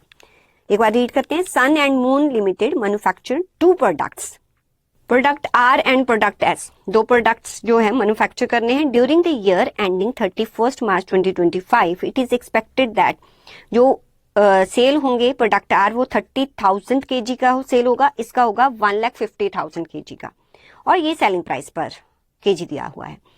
डायरेक्ट मटेरियल जो इन दोनों प्रोडक्ट्स को चाहिए वो चाहिए XYZ का, मिक्स कितने में होता है 442, मीन्स जितना भी आपको प्रोडक्शन करना होगा टोटल आर का जहाँ एस का, जो XYZ मटेरियल है ना 442 चाहिए अगर आर प्रोडक्ट को बनाते। पहले तो ये देखना पड़ेगा कि आर प्रोडक्ट बनेगा कितना, फिर ऐसे ही 352 चाहिए अगर प्रोडक्ट एस बनता है। तो पहले हमें प्रोडक्शन देखना पड़ेगा, फिर रॉ मटेरियल का बजट बनेगा।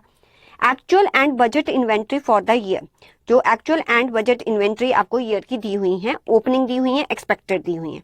Prepare the production budget. अच्छा, प्रोडक्शन बजट कैसे बनता है, अभी पहले हम जो है वो सेल से जो है पीछे को बैक को जाते हैं तो हमें प्रोडक्शन पता चलता है, फिर रॉ मटेरियल का रिक्वायरमेंट पता चलता है, राइट। अगर आपको प्रोडक्शन बजट कैसे बनता है, सेल्स जो है, अगर सेल्स में आप प्लस कर दो क्लोजिंग स्टॉक, जो रिक्वायर्ड है इतना क्लोजिंग स्टॉक तो हमने मेंटेन करना है, और माइनस कर दो ओपनिंग स्टॉक, तो आपके पास कितना क्या आ जाता है, प्रोडक्शन। देखो देखो मेरी बात सुनो, कहाँ लिखूं, 2 मिनट यही लिखती हूँ।